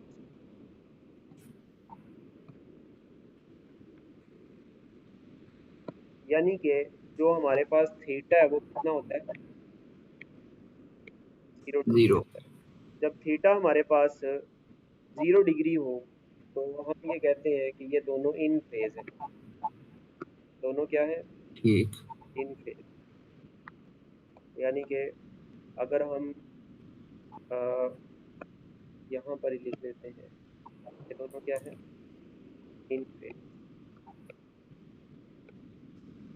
कौन इन फेज है? वेलोसिटी और करंट। नाउ वेलोसिटी कहाँ से आ गई? Voltage and current. और नेक्स्ट इसकी हम जो देखते हैं वो फेजर डायग्राम है, कि इसकी फेजर डायग्राम कैसी है। आप सोचें जरा फेजर डायग्राम कैसी बनी। फेजर डायग्राम इसकी स्ट्रेट लाइन, दोनों ऑपोजिट एंड्स। ऑपोजिट नहीं होता, सेम डायरेक्शन। ये अगर ऑपोजिट मान नहीं लो होगा। वोल्टेज है तो जो करंट है उसकी भी ऐसी ही बनेगी। ये जो length of the phasor diagram है ना, ये आपको हम्म। मैग्नीट्यूड बताती है of the peak value. Length, इसमें भी वी ज्यादा होगा। यस। यहाँ मैं यहाँ एक पॉइंट लिख देता हूँ फेजर डायग्राम में। Length of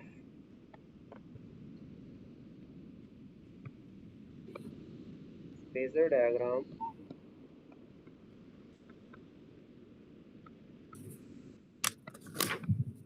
gives peak value।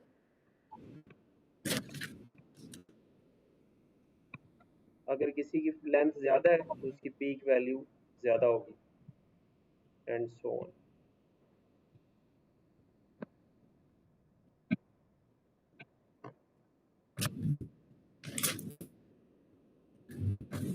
Phasor diagram के बाद हम इनकी रेजिस्टेंस यानी कि opposition to the flow of current देखते हैं क्या होता है।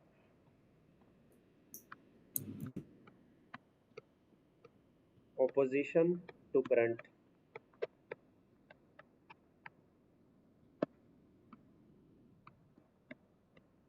किसकी, जो भी कंपोनेंट लगा है, लाइक रेजिस्टर लगा है तो उसकी ऑपोजिशन, इसकी ऑपोजिशन को हम रेजिस्टेंस बोलते हैं।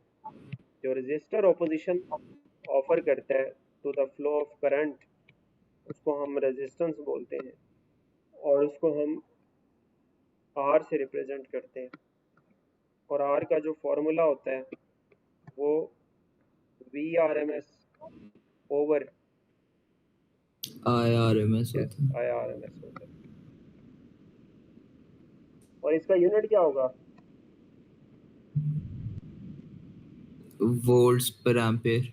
वोल्ट्स पर एम्पेयर या ओहम हमने पढ़ा था, याद हो अगर आप। हाँ जी। और इसकी अगर हम डिपेंडेंस की बात करें,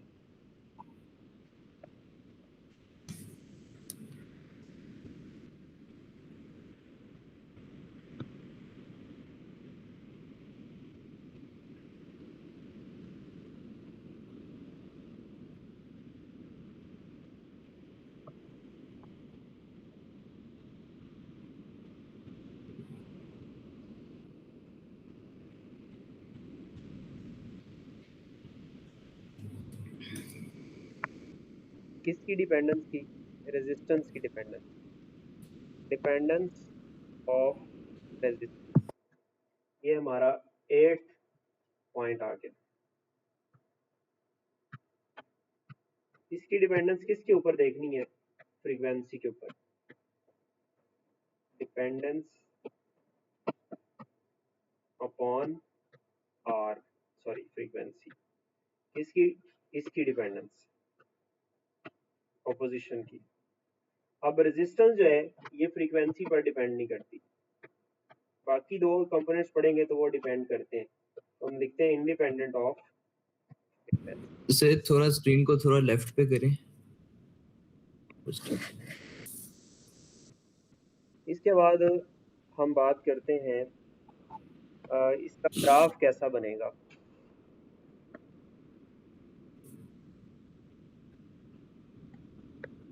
किसका ग्राफ? जब इसका फ्रीक्वेंसी के साथ कोई डिपेंडेंस ही नहीं है तो इसका और फ्रीक्वेंसी का ग्राफ कैसा बनेगा? रेजिस्टेंस का और फ्रीक्वेंसी का ग्राफ।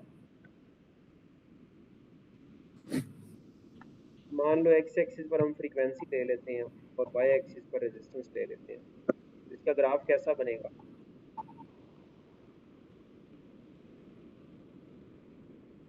कैसा बनेगा? सीधी straight line. Horizontal. Frequency change करते जाएं जितनी मर्जी, रेजिस्टेंस को कोई फर्क नहीं पड़ेगा, तो सेम ही रहेगी।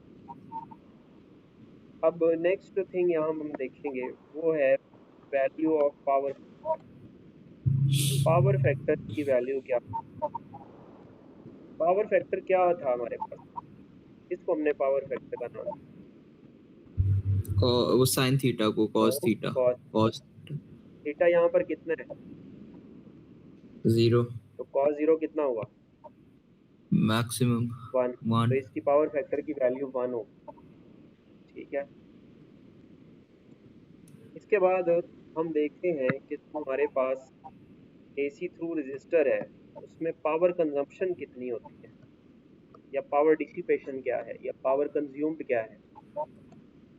सर इसके टोटल कितने पॉइंट्स बनते हैं? बस तीन, तीन एक और है, दो एक और हो जाएंगे। ये तो जगह ही खत्म हो गई पेज पे। कोई नहीं, अगला पेज निकालें। पावर कंजम्पशन,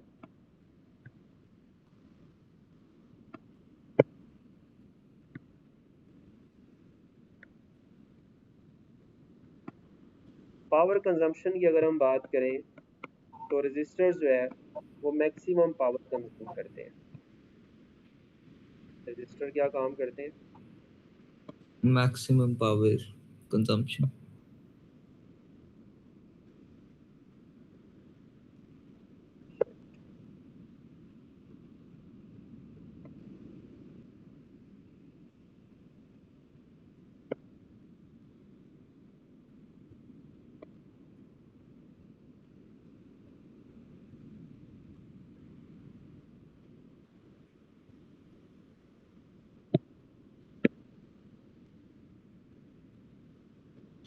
तो कॉस जीरो होता है ना पावर का, आपको पता है मैक्स फॉर्मूला होता है V R M S into R M I R M S into cos of theta होता है ना। हाँ जी। तो कॉस जीरो है, कॉस जीरो वन होता है, तो पावर कंजम्पशन मैक्सिमम होगी। और पावर कंजम्पशन के साथ हम अगर एनर्जी कंजम्पशन को भी लगा दें तो वो भी इसकी क्या होगी, मैक्सिमम। वो भी मैक्सिमम। दोनों मैक्सिमम होती हैं। पावर कंज्यूम मैक्सिमम है तो एनर्जी कंज्यूम मैक्सिमम है। यानी कि रजिस्टर मैक्सिमम पावर लेते हैं या डिसिपेट करते हैं, इस्तेमाल करते हैं। और last but not the least वो है इनकी, अगर इंस्टेंटेनियस पावर पूछ के कुछ उसके अंदर लाइक चित्रान वगैरह की बात उसमें लिखी हुई है। एज डायरेक्ट हम इसका फॉर्मूला ही लेंगे और हम इसकी डेरिवेशन की बात नहीं करते। इंस्टेंटेनियस पावर जो है,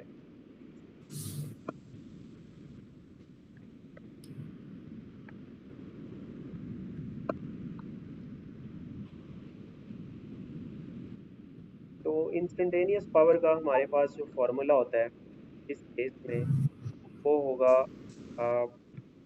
T equals V naught I naught sine square,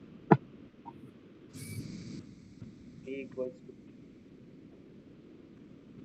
we naught I naught sine square theta.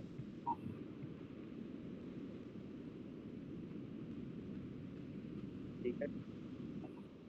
और इसके अलावा जो नेक्स्ट हमारे पास ये है, तो जीरो नहीं हो जाएगा फिर?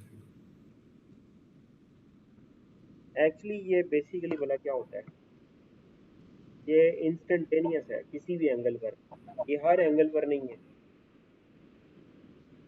लेकिन इधर तो एंगल जीरो नहीं आ रहा था। V R M S into I R M S. हाँ बिल्कुल ठीक कह रहे हो, ये फॉर्मूला सेकंड मैंने जो भी लगाया है वो इसका फॉर्मूला होगा। ये वाला फॉर्मूला हम यहाँ से रिमूव कर दें।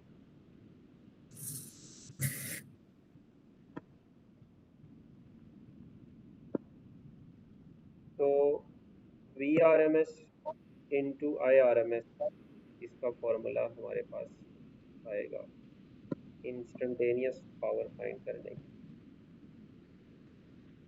या वो हमारे पास वो कॉज ऑफ थीटा वाला फॉर्मूला होता है।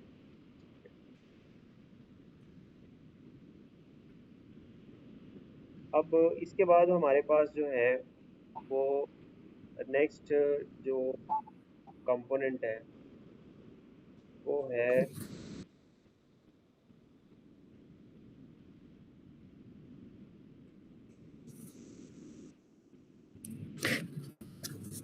AC through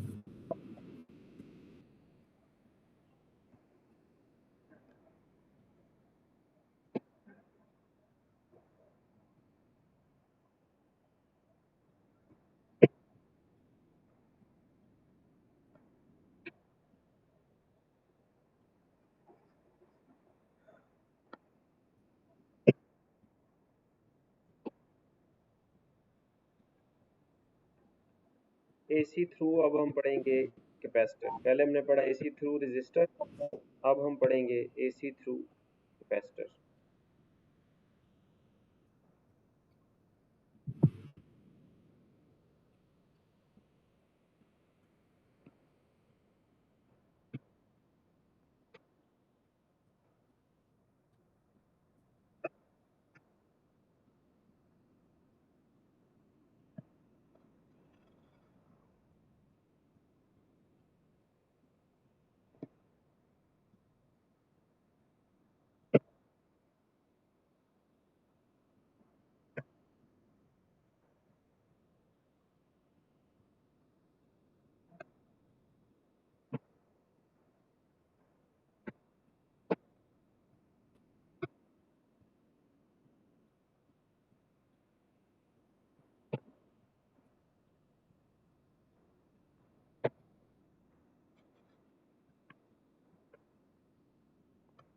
AC through capacitor अब हम पढ़ रहे हैं।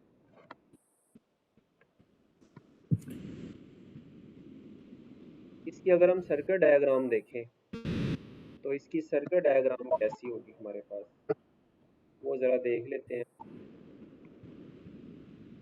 वो भी वैसी होगी जैसे हमने पहले बनाई है।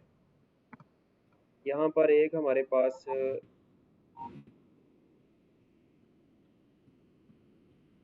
हम कैपेसिटर लगा देंगे,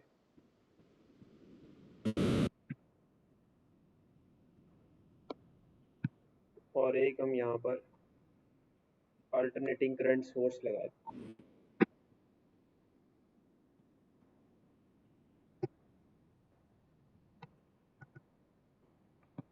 यहाँ एक कैपेसिटर लगा दिया,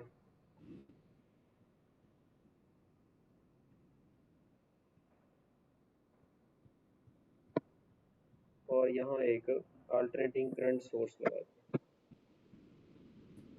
ये कैपेसिटेंस C है और ये अल्टरनेटिंग करंट सोर्स है। तो दूसरे नंबर पर इसकी इक्वेशंस देखनी है कि इसकी इक्वेशंस कैसी होंगी। तो इक्वेशंस भी हम इसकी देख सकते हैं। जो इक्वेशंस होंगी हमारे पास, जो बेसिक यहाँ पर लगेगी वो वोल्टेज की है। इसमें वोल्टेज है हमारे पास होगा V equals T naught sine of theta, और से हमारे पास करंट जो है वो डायरेक्ट नहीं आता, बिकॉज करंट इस कैपेसिटर के ऊपर जैसे जैसे चार्ज स्टोर होता जाता है करंट कम होता जाता है, कैपेसिटर जो है वो करंट को जी। रिफ्लेक्ट करता है। तो यहाँ पर हम करंट को डायरेक्ट नहीं ले सकते, यहाँ पर हम करंट को चार्ज की हेल्प लेते हैं। लाइक जो कैपेसिटर होता है उसके अंदर फॉर्मूला होता है Q इक्वल CV। तो चार्ज जो है वो वोल्टेज के डायरेक्टली प्रोपोर्शनल होता है। तो जो वोल्टेज का फॉर्मूला बनेगा ना, वही चार्ज का फॉर्मूला आपके पास बनेगा। Q इक्वल टू होगा Q नॉट साइन ऑफ।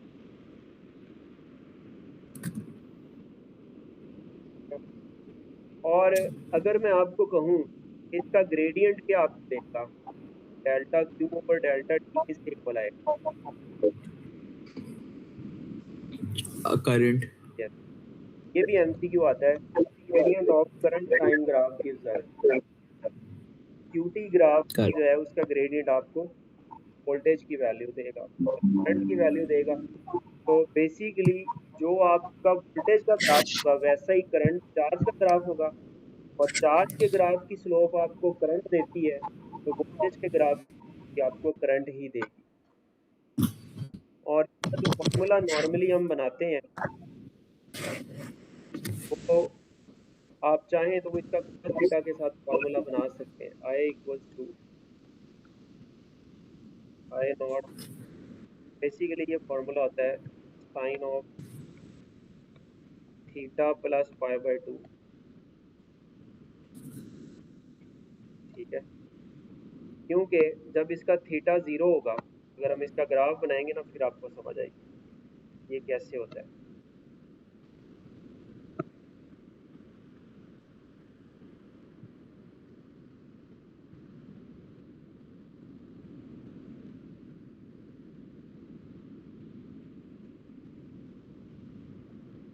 इधर हम टाइम ले लेते हैं या थीटा ले लेते हैं, जो मर्जी आप लें, दोनों चीज़ें चलती हैं। थीटा भी ले सकते हैं और टाइम भी ले सकते हैं। वाई एक्सिस पर वोल्टेज ले लें या करंट ले लें, वोल्टेज और करंट हम दोनों ले रहे होते हैं। तो इसका अगर हम ग्राफ बनाएं वोल्टेज का, तो वो जीरो साइन का ग्राफ बनेगा ना। हाँ जी।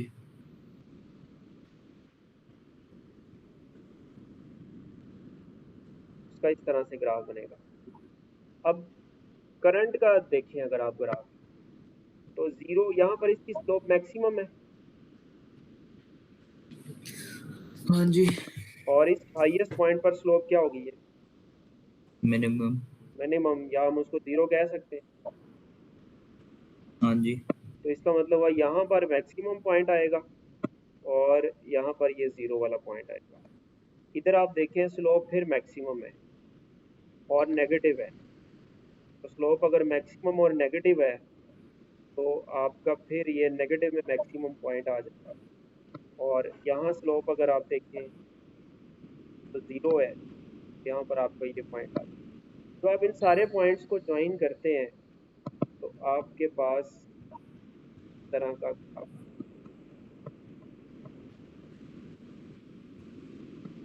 बात समझ गए? हाँ जी।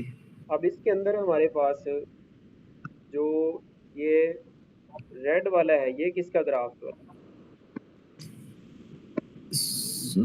वोल्टेज का, और ये ब्लू वाला किसका ग्राफ है? करंट का। मुझे बताएं इनके बिटवीन कोई फेज एंगल है, फेज डिफरेंस है इनके बिटवीन? हम्म, हाँ जी, कितना है? 90 का। यस।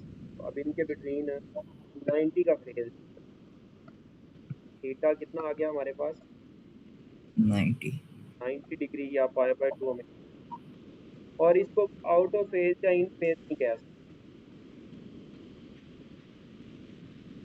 नीदर इन फेज नॉर आउट। ठीक। अब इसमें सीन क्या है बेसिकली, इसमें कौन लीड कर रहा है और कौन लैग कर इसमें भी आई लीड कर रहा रहा है? यस, इसमें आप बोलेंगे आई लीड वी वोल्टेज बाय 90 है। 90। और पाई बाय 2। चलो, इसके बाद हमारे पास है इसकी फेजर डायग्राम। अगर आप इसकी फेजर डायग्राम बनाना चाहें तो मान लो हमारे पास ये वोल्टेज आ गया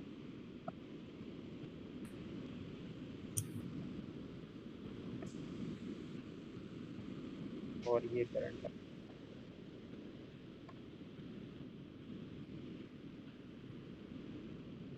तो current Leeds voltage bye 90 degree.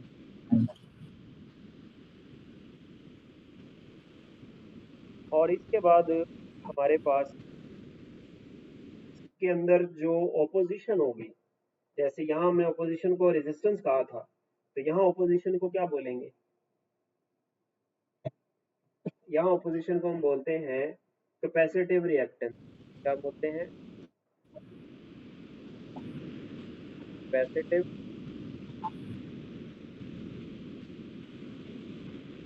Reactance. Passive reactance क्या है? Opposition offered by capacitive flow of AC. इसका सिंबल क्या है? इसका सिंबल है तो हम एक्स टी से रिप्रेजेंट करते हैं। और इसका फॉर्मूला क्या होगा? फॉर्मूला ऑपोजिशन का वही होगा, V R M S over I R ठीक। Equal to. अब इसके अलावा एक और फॉर्मूला भी है जो एफ एस में दिया हुआ है, आपको ये याद करना पड़ेगा। 1/ओमेगा सी। ये आपने capacitor resist capacitive reactance. Reactance, capacitive reactance. ठीक। Omega equals to 2 pi F होता है ना, हाँ जी। तो इसकी जगह 2 पाई एफ भी लिख सकते हैं, तो ये 2 पाई एफ सी आ गया हमारे। उसके बाद इस ऑपोजिशन की डिपेंडेंस क्या है फ्रीक्वेंसी पर? अब आप देखें एक्स सी का फ्रीक्वेंसी के साथ कोई रिलेशन है? हाँ जी, इनवर्स। यस। तो एक्स सी जो है कैपेसिटिव रिएक्टेंस जो है, it is inversely proportional to omega, या हम कह सकते हैं इनवर्सली प्रोपोर्शनल टू फ्रीक्वेंसी, या हम कह सकते हैं inversely proportional to capacitance of the. ये सब के साथ इसका ऐसे ही रिलेशन है। अब अगर हम इसका ग्राफ बनाएं एक्स सी का और फ्रीक्वेंसी का,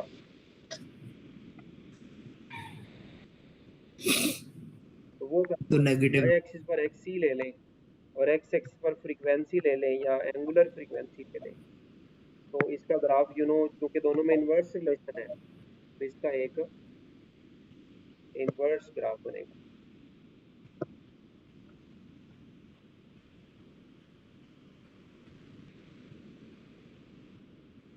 इसके बाद हमने क्या बात पढ़ी थी? Power factor, value of power तो फैक्टर पावर फैक्टर क्या होगा इसका बताओ जरा, कॉस कितना आएगा? 0 0 यस, कॉस 90 आएगा, तो कॉस 90 हमें पता है 0 है, इसका पावर फैक्टर 0 होगा। ठीक है, और इसके अलावा एनर्जी या पावर कंजम्पशन इसके अंदर पूछते हैं कि वो तो कितनी होगी, मिनिमम तो इसके अंदर एनर्जी या पावर कंजम्पशन है वो हमारे पास 0 होती है। क्या होती है? इसमें भी यस, मिनिमम 0 सेम चीज ही है। हाँ सही है, 0 होती है। अच्छा, यहाँ पर ना एक सीन है, जो ये कॉन्सेप्ट है छोटा सा, वो आपको याद रखना पड़ता है, वो सम टाइम एमसीक्यू में पूछा जा सकता है। मैं इसको यहाँ एक्सप्लेन कर रहा हूँ, आप जरा ध्यान से सुनिए। हम क्या काम कर रहे हैं, हम ना इसके 4 क्वार्टर बना रहे हैं, लाइक ठीक एक ये वाला, एक ये वाला, एक ये वाला। ये रेड वाले को आप देखें तो इसका एक साइकिल कंप्लीट हो रहा है यहाँ पर, हाँ जी तो एक साइकिल के लिए हम ले रहे हैं। ब्लू का भी एक साइकिल यहाँ पर हो रहा है, क्रस्ट से क्रस्ट तक। फर्स्ट क्वार्टर में देखें, वोल्टेज और करंट दोनों पॉजिटिव है कि नहीं? है। बिल्कुल है। तो आपके पास जो पावर है, ये P equals to P I होता है ना, हाँ जी तो पावर यहाँ पर क्या होगी, पॉजिटिव होगी नेगेटिव होगी? Positive positive. और जब पावर पॉजिटिव हो तो हम कहते हैं कि जो सोर्स है हमारा, जो अल्टरनेटिव करंट सोर्स है, जहाँ से पावर आ रही है, जहाँ से इलेक्ट्रिसिटी आ रही है, जहाँ से करंट आ रहा है, उसने पावर सप्लाई की है किसको? पावर पॉजिटिव हो तो क्या मतलब होता है, पावर या उसने energy, power energy supplied to capacitor. ठीक अब यहाँ देख, करंट क्या है, नेगेटिव, और पावर क्या नेगेटिव है, सॉरी वोल्टेज क्या है? पॉजिटिव तो P इक्वल्स टू वी आई के अकॉर्डिंग पावर क्या आएगी, पॉजिटिव या नेगेटिव? Negative negative. तो अगर पावर नेगेटिव आए तो हम ये कहते हैं कि जो कैपेसिटर है वो एक एनर्जी स्टोरेज डिवाइस है। हाँ जी वो रिलीज कर रहे यस, हैं जी। वो एनर्जी जो है वो रिटर्न कर रहे हैं, energy is returned to the circuit by the capacitor, या energy is returned by capacitor, ऐसा कह लेते हैं। अगले केस में इसमें देखो जरा, वोल्टेज भी नेगेटिव और करंट भी नेगेटिव, ऐसे ही है, हाँ जी माइनस माइनस क्या हो गया, कैंसिल आउट प्लस हो प्लस गया हो गया, तो यहाँ पावर क्या आएगी, प्लस पॉजिटिव। इस क्वार्टर में, जो थर्ड क्वार्टर है, इसमें पावर फिर क्या हो रही है, सप्लाई हो रही पॉजिटिव सप्लाई है। और यहाँ इस क्वार्टर में देखें, फोर्थ क्वार्टर में, फिर नेगेटिव हो वोल्टेज जाएगा नेगेटिव, करंट पॉजिटिव, पावर आपकी क्या हो गई, नेगेटिव नेगेटिव। तो अब अगेन पावर रिटर्न हो गई। ओवरऑल एक कंप्लीट साइकिल के अंदर जितनी पावर सपोर्ट देता है, उतनी ही उसको पावर वापस रिटर्न होता है। ओवरऑल जो ठीक पावर कंजम्पशन है या जो एनर्जी कंजम्पशन है, वो हम कहते हैं जीरो। बात बता दी हमने, यहाँ जीरो कैसे, ठीक ठीक ये मैं यहाँ पॉइंट लिख देता हूँ आपकी अंडरस्टैंडिंग के लिए। अगर पावर पॉजिटिव आएगी, क्या मतलब होगा, एनर्जी सप्लाइड बाय या सप्लाइड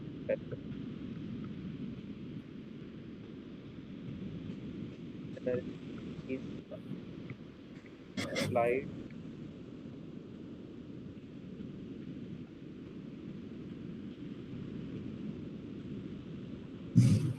कैपेसिटर। और जब पावर नेगेटिव होगी, उसका क्या मतलब होगा, energy is returned by, energy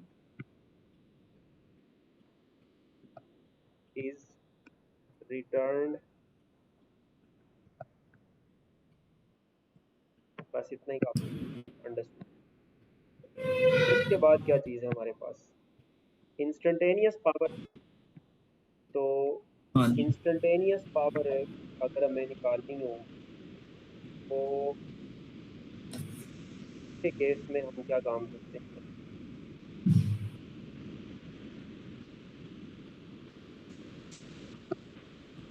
तो हमारे पास यहाँ फॉर्मूला होता है P इक्वल्स टू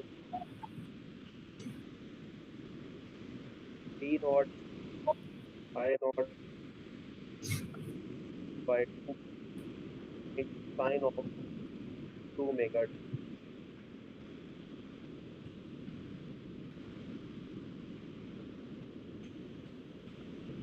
ठीक है, जैसे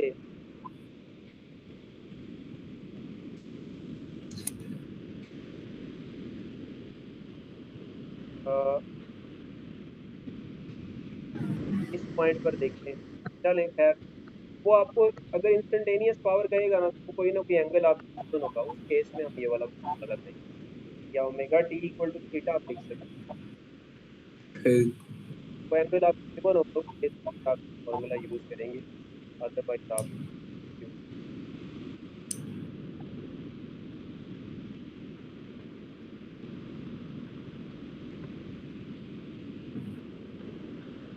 लास्ट खराब कंपोनेंट रह गया है, और वो है इंडक्टर।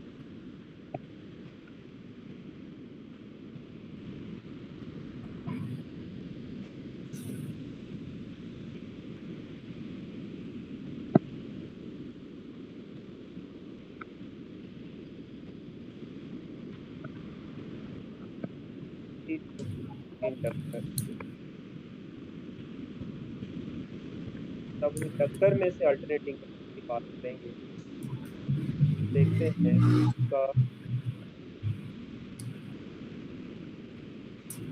सर्किट डायग्राम कैसे बना।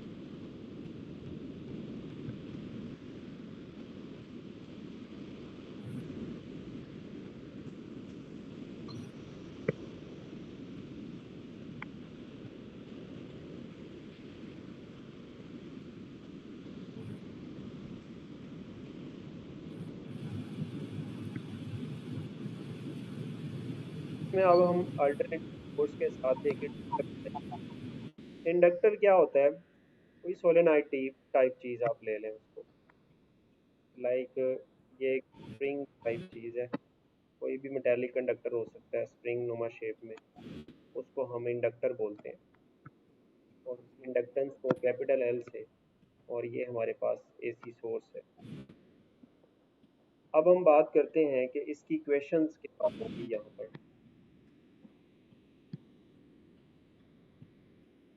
इसकी अगर हम इक्वेशंस की बात करें तो इसमें जो बेसिक इक्वेशन हम लगाते हैं वो करंट की लगाते हैं, ठीक। क्योंकि इंडक्टर है वो बैक ईएमएफ प्रोड्यूस करता है, उस हिसाब से डायरेक्ट वोल्टेज का फॉर्मूला यहाँ निकलता है, I नॉट साइन थीटा, और जो ईएमएफ है वोल्टेज है बेसिकली वो बैक ईएमएफ है। आपको याद है सेल्फ इंडक्शन हमने पढ़ा था कि L delta delta T formula हमने पढ़ा। ये सेल्फ इंडक्शन जो है यही इक्वल हमें वैल्यू दे रही है। तो यहाँ पर आप देखें जो वोल्टेज है उसका डेल्टा आई और डेल्टा टी से डायरेक्ट रिलेशन नहीं है, हाँ जी। यानी कि वोल्टेज का डेल्टा आई ओवर डेल्टा टी से डायरेक्ट रिलेशन। अगर आपको ये मतलब करंट का ग्रेडियंट पता चल जाए, जो करंट का ग्रेडियंट है वो आपको वोल्टेज इंफॉर्मेशन, एमसीक्यू आता है स्कोप ऑफ आईटी ग्राफ, यानी current time graph gives us, voltage. और यहाँ पर अगर हम क्या नाम है इनका फॉर्मूला बनाए, एक्चुअली करंट का फॉर्मूला है, चलो करंट का यहाँ पर इसका आई नॉट अगर B not over omega L, ये हम आगे पढ़ेंगे, अगर हम इसको देखेंगे। खैर अब इसका हमने ग्राफ बनाना है, इसका ग्राफ कैसा था।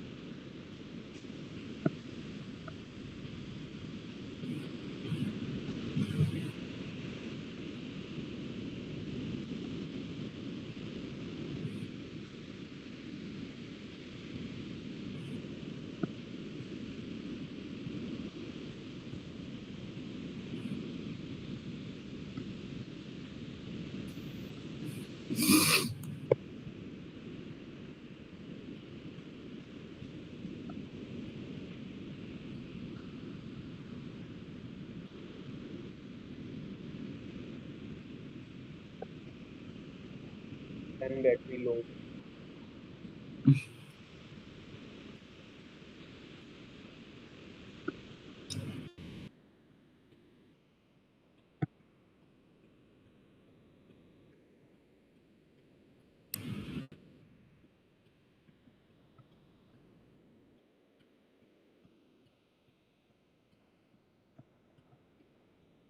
अब इसमें देखिए करंट का जो ग्राफ है, ये हमारे पास वोल्टेज का ग्राफ है, और जो रेड वाला है वो किसका ग्राफ है?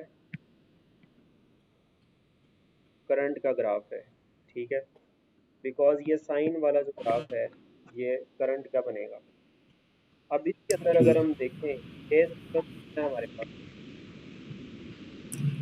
90 का ही है। यस, थीटा आपके पास 90 आ रहा लेकिन इधर वी लीड्स आया आ जाएगा। है। यस, तो यहाँ हम कहते हैं वी लीड आई बाय, 90 या डिग्रीज। हम कह सकते हैं आई लैग्स बिहाइंड वी बाय 90। हाँ जी। इनकी फेजर डायग्राम की अगर हम बात करें तो सेम ही बनेगा लेकिन नीचे अब आया आ जाएगा। यस, ये मान लो अगर करंट है तो जो वोल्टेज है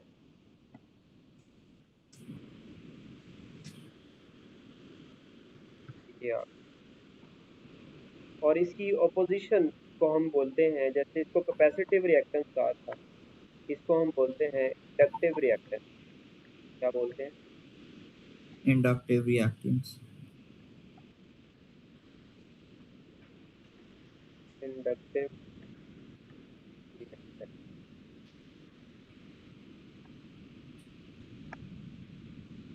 और इसके अगर हम फार्मूलाज की बात करें तो फार्मूला सबका ऑपोजिशन का एक तो फिक्स होता है, E R M S over I R M S, ये सब का ही होता है, और ये इक्वल होता है ओमेगा एल,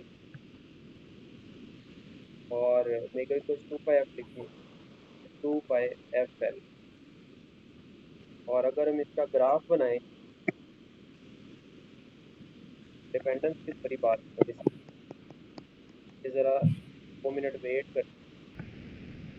अब हम इसकी बात कर लेते हैं कि जो इंडक्टिव रिएक्टर फ्रीक्वेंसी जो एक्सएल है, हम देख सकते हैं ओमेगा के साथ क्या है, डायरेक्ट रिलेशन, और फ्रीक्वेंसी के साथ क्या डायरेक्ट रिलेशन, और इंडक्शन के साथ क्या डायरेक्ट। डायरेक्ट। और अगर हम इसका ग्राफ बनाएं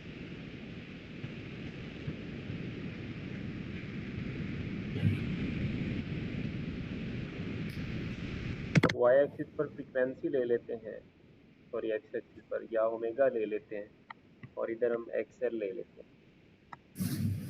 हमारा जो ग्राफ बनेगा वो इनका क्योंकि डायरेक्ट रिलेशन है, तो डायरेक्ट रिलेशन पता है, एक स्ट्रेट लाइन ग्राफ, तो ये इनका ग्राफ। इसमें पावर फैक्टर की अगर हम बात करें तो पावर फैक्टर क्या होगा? जी, पावर फैक्टर क्या होगा? थीटा कितना यहाँ लेते हैं? 90। कॉस 90 क्या होगा? 0। 0। और इसमें पावर कंजम्पशन की अगर हम बात करें तो क्या होगी? सर ये आपने एफ और डब्ल्यू के साथ ऊपर क्या एक्स एल लिया था? यस, इसको इंडक्टिव रिएक्टेंस बोलते हैं।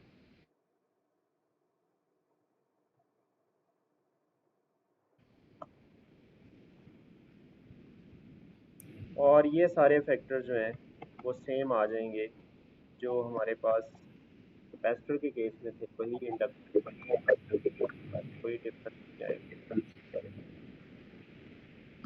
पावर कंजम्पशन अगर पूछे इसके केस में, क्या नाम है, कंडक्टर के केस में वो भी 0 है, और एनर्जी कंजम्पशन भी क्या होगा? 0। एक डेफिनेशन आपको बता देता हूँ। ये अगर एक ऐसा सर्किट हो जिसके अंदर एक रजिस्टर भी लगा हो और एक कैपेसिटर भी लगा हो, दो कंपोनेंट्स लगे हों या तीन कंपोनेंट्स लगे हों, यानी कि एक से ज़्यादा कंपोनेंट्स लगे हों, तो फिर उन सब कंपोनेंट्स की जो कंबाइंड रेजिस्टेंस है उसको हम बोलते हैं इम्पीडेंस, और इसको Z से रिप्रेजेंट करते हैं। इम्पीडेंस क्या होता है? Combined resistance. Combined resistance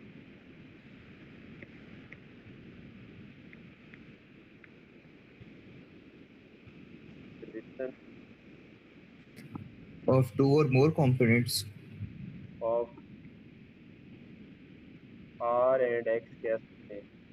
R क्या है? रेजिस्टेंस है, और X क्या है? कैपेसिटेंस है। या आप कंबाइंड रेजिस्टेंस की बजाय ये कह दें combined effect of resistance and reactances. और इसका जो फॉर्मूला है Z का, फॉर्मूला हमारे पास Z इक्वल्स टू आ जाता है VRMS ओवर IRMS। और इसका यूनिट क्या होगा भला? वही यूनिट होगा ओहम, तो बाकियों का यूनिट अपने पड़ा है। ऑपोजिशन जो भी हो उसका यूनिट जो है वो ओहम ही होगा। इसका जो रेसिप्रोकल है, रेसिप्रोकल को हम एडमिटेंस कहते हैं। जैसे रेजिस्टेंस के रेसिप्रोकल को हम कंडक्टेंस बोलते थे, हाँ जी। इम्पीडेंस के रेसिप्रोकल को हम एडमिटेंस बोलते ठीक। हैं। और इसको हम तो सर ये जो वी आर एम एस वगैरह चीजें हैं, यस, ये उसको वही करना है 0.707 वाला के साथ। वो तो फॉर्मूला है ना, वो अगर डिपेंड करता है आपको, जब क्वेश्चन गिवन होता है ना और उसमें कहता है कि वोल्टेज इतना है, करंट इतना है, और ये नहीं बताया कि ये कौन सा वोल्टेज या कौन सा करंट है, तो हाँ वो जी। आरएमएस वोल्टेज या आरएमएस करंट ही होता है। बात समझ ठीक। गए? जब आपको वैल्यूज गिवन होती हैं अल्टरनेटिंग करंट के केस में या अल्टरनेटिंग वोल्टेज के केस में, तो वो आरएमएस वैल्यू ही होती है। ठीक है, इसलिए हम मोस्टली जो वैल्यूज यूज कर रहे होते हैं वो आरएमएस वैल्यूज यूज कर रहे होते हैं। अगर पीक वैल्यू दी हो तो फिर आरएमएस निकालना आपको पता ही है, वो V not over under two होता है। हाँ जी। इसका यूनिट जो है वो पर ओम होगा या सीमंस होगा।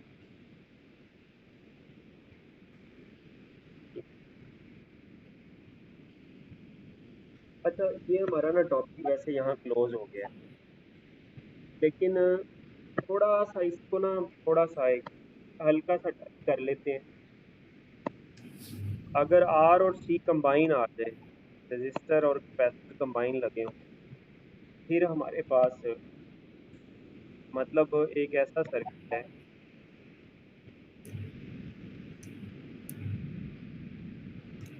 कि जिसके अंदर एक रजिस्टर भी लगा हुआ है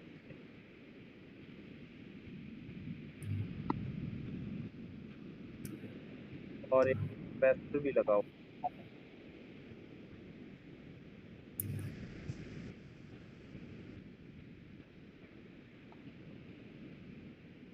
उसको हम आर सी सीरीज सर्किट बोलते हैं।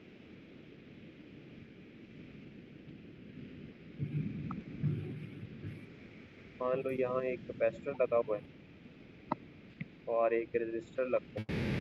ये रजिस्टर है, ये कैपेसिटर है, और यहाँ एक एसी सोर्स है, तो इसको आर सी सीरीज सर्किट बोलते हैं।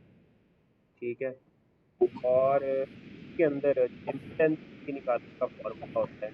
मैं डायरेक्ट बता रहा हूँ just for information, as such कोई डेडिकेटेड टॉपिक पार्ट नहीं है हमारे, ठीक। लेकिन एक एहतियात के तौर पर हम इसको देखते हैं। R square plus T square होगा इसका, अगर इम्पीडेंस निकालनी और अगर एंगल निकालना हो थीटा, तो वो इक्वल्स होता है tan इनवर्स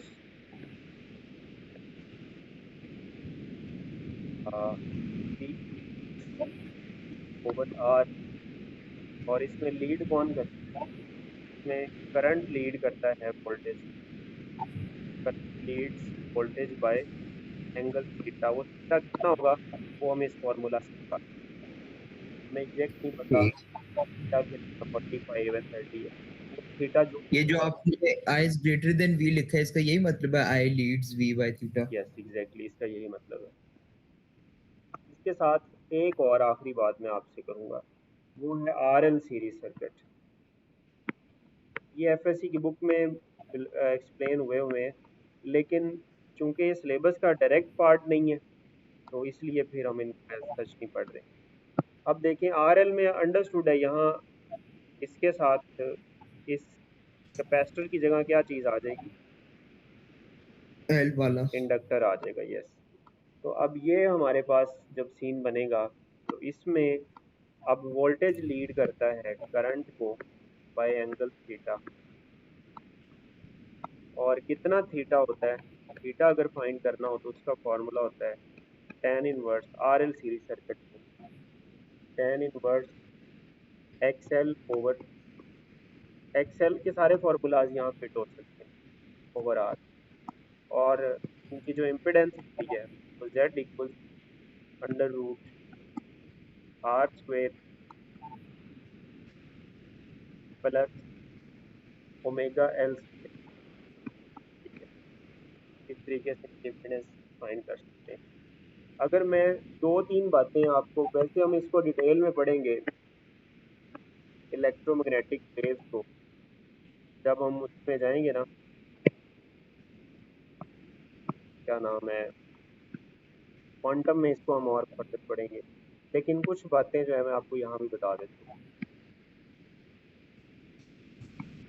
इलेक्ट्रोमैग्नेटिक वेव्स होती हैं, ये बेसिकली वेरिंग इलेक्ट्रिक फील्ड और मैग्नेटिक फील्ड से प्रोड्यूस होती है।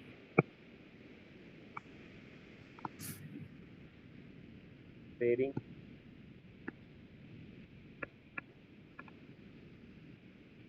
ई and B, varying electric field और मैग्नेटिक फील्ड जो है होते हैं, और वो दोनों एक दूसरे के परपेंडिकुलर ट्रेवल कर रहे होते हैं, जिनकी वजह से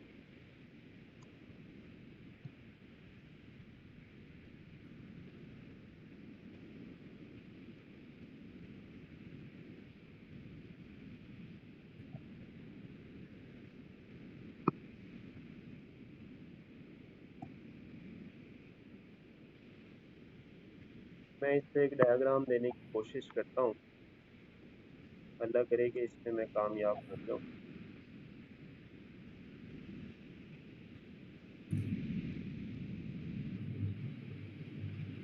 इस तरह से मान लो एक तरफ इलेक्ट्रिक फील्ड है, ये इलेक्ट्रिक फील्ड का ग्राफ है, और वाई एक्सिस पर हम ले लेते हैं मैग्नेटिक फील्ड,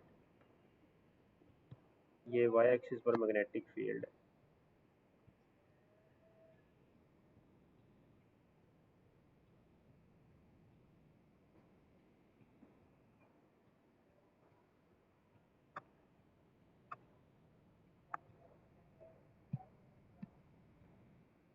ये देखें इलेक्ट्रिक फील्ड और मैग्नेटिक फील्ड में जो एंगल है वो कितना होगा भला।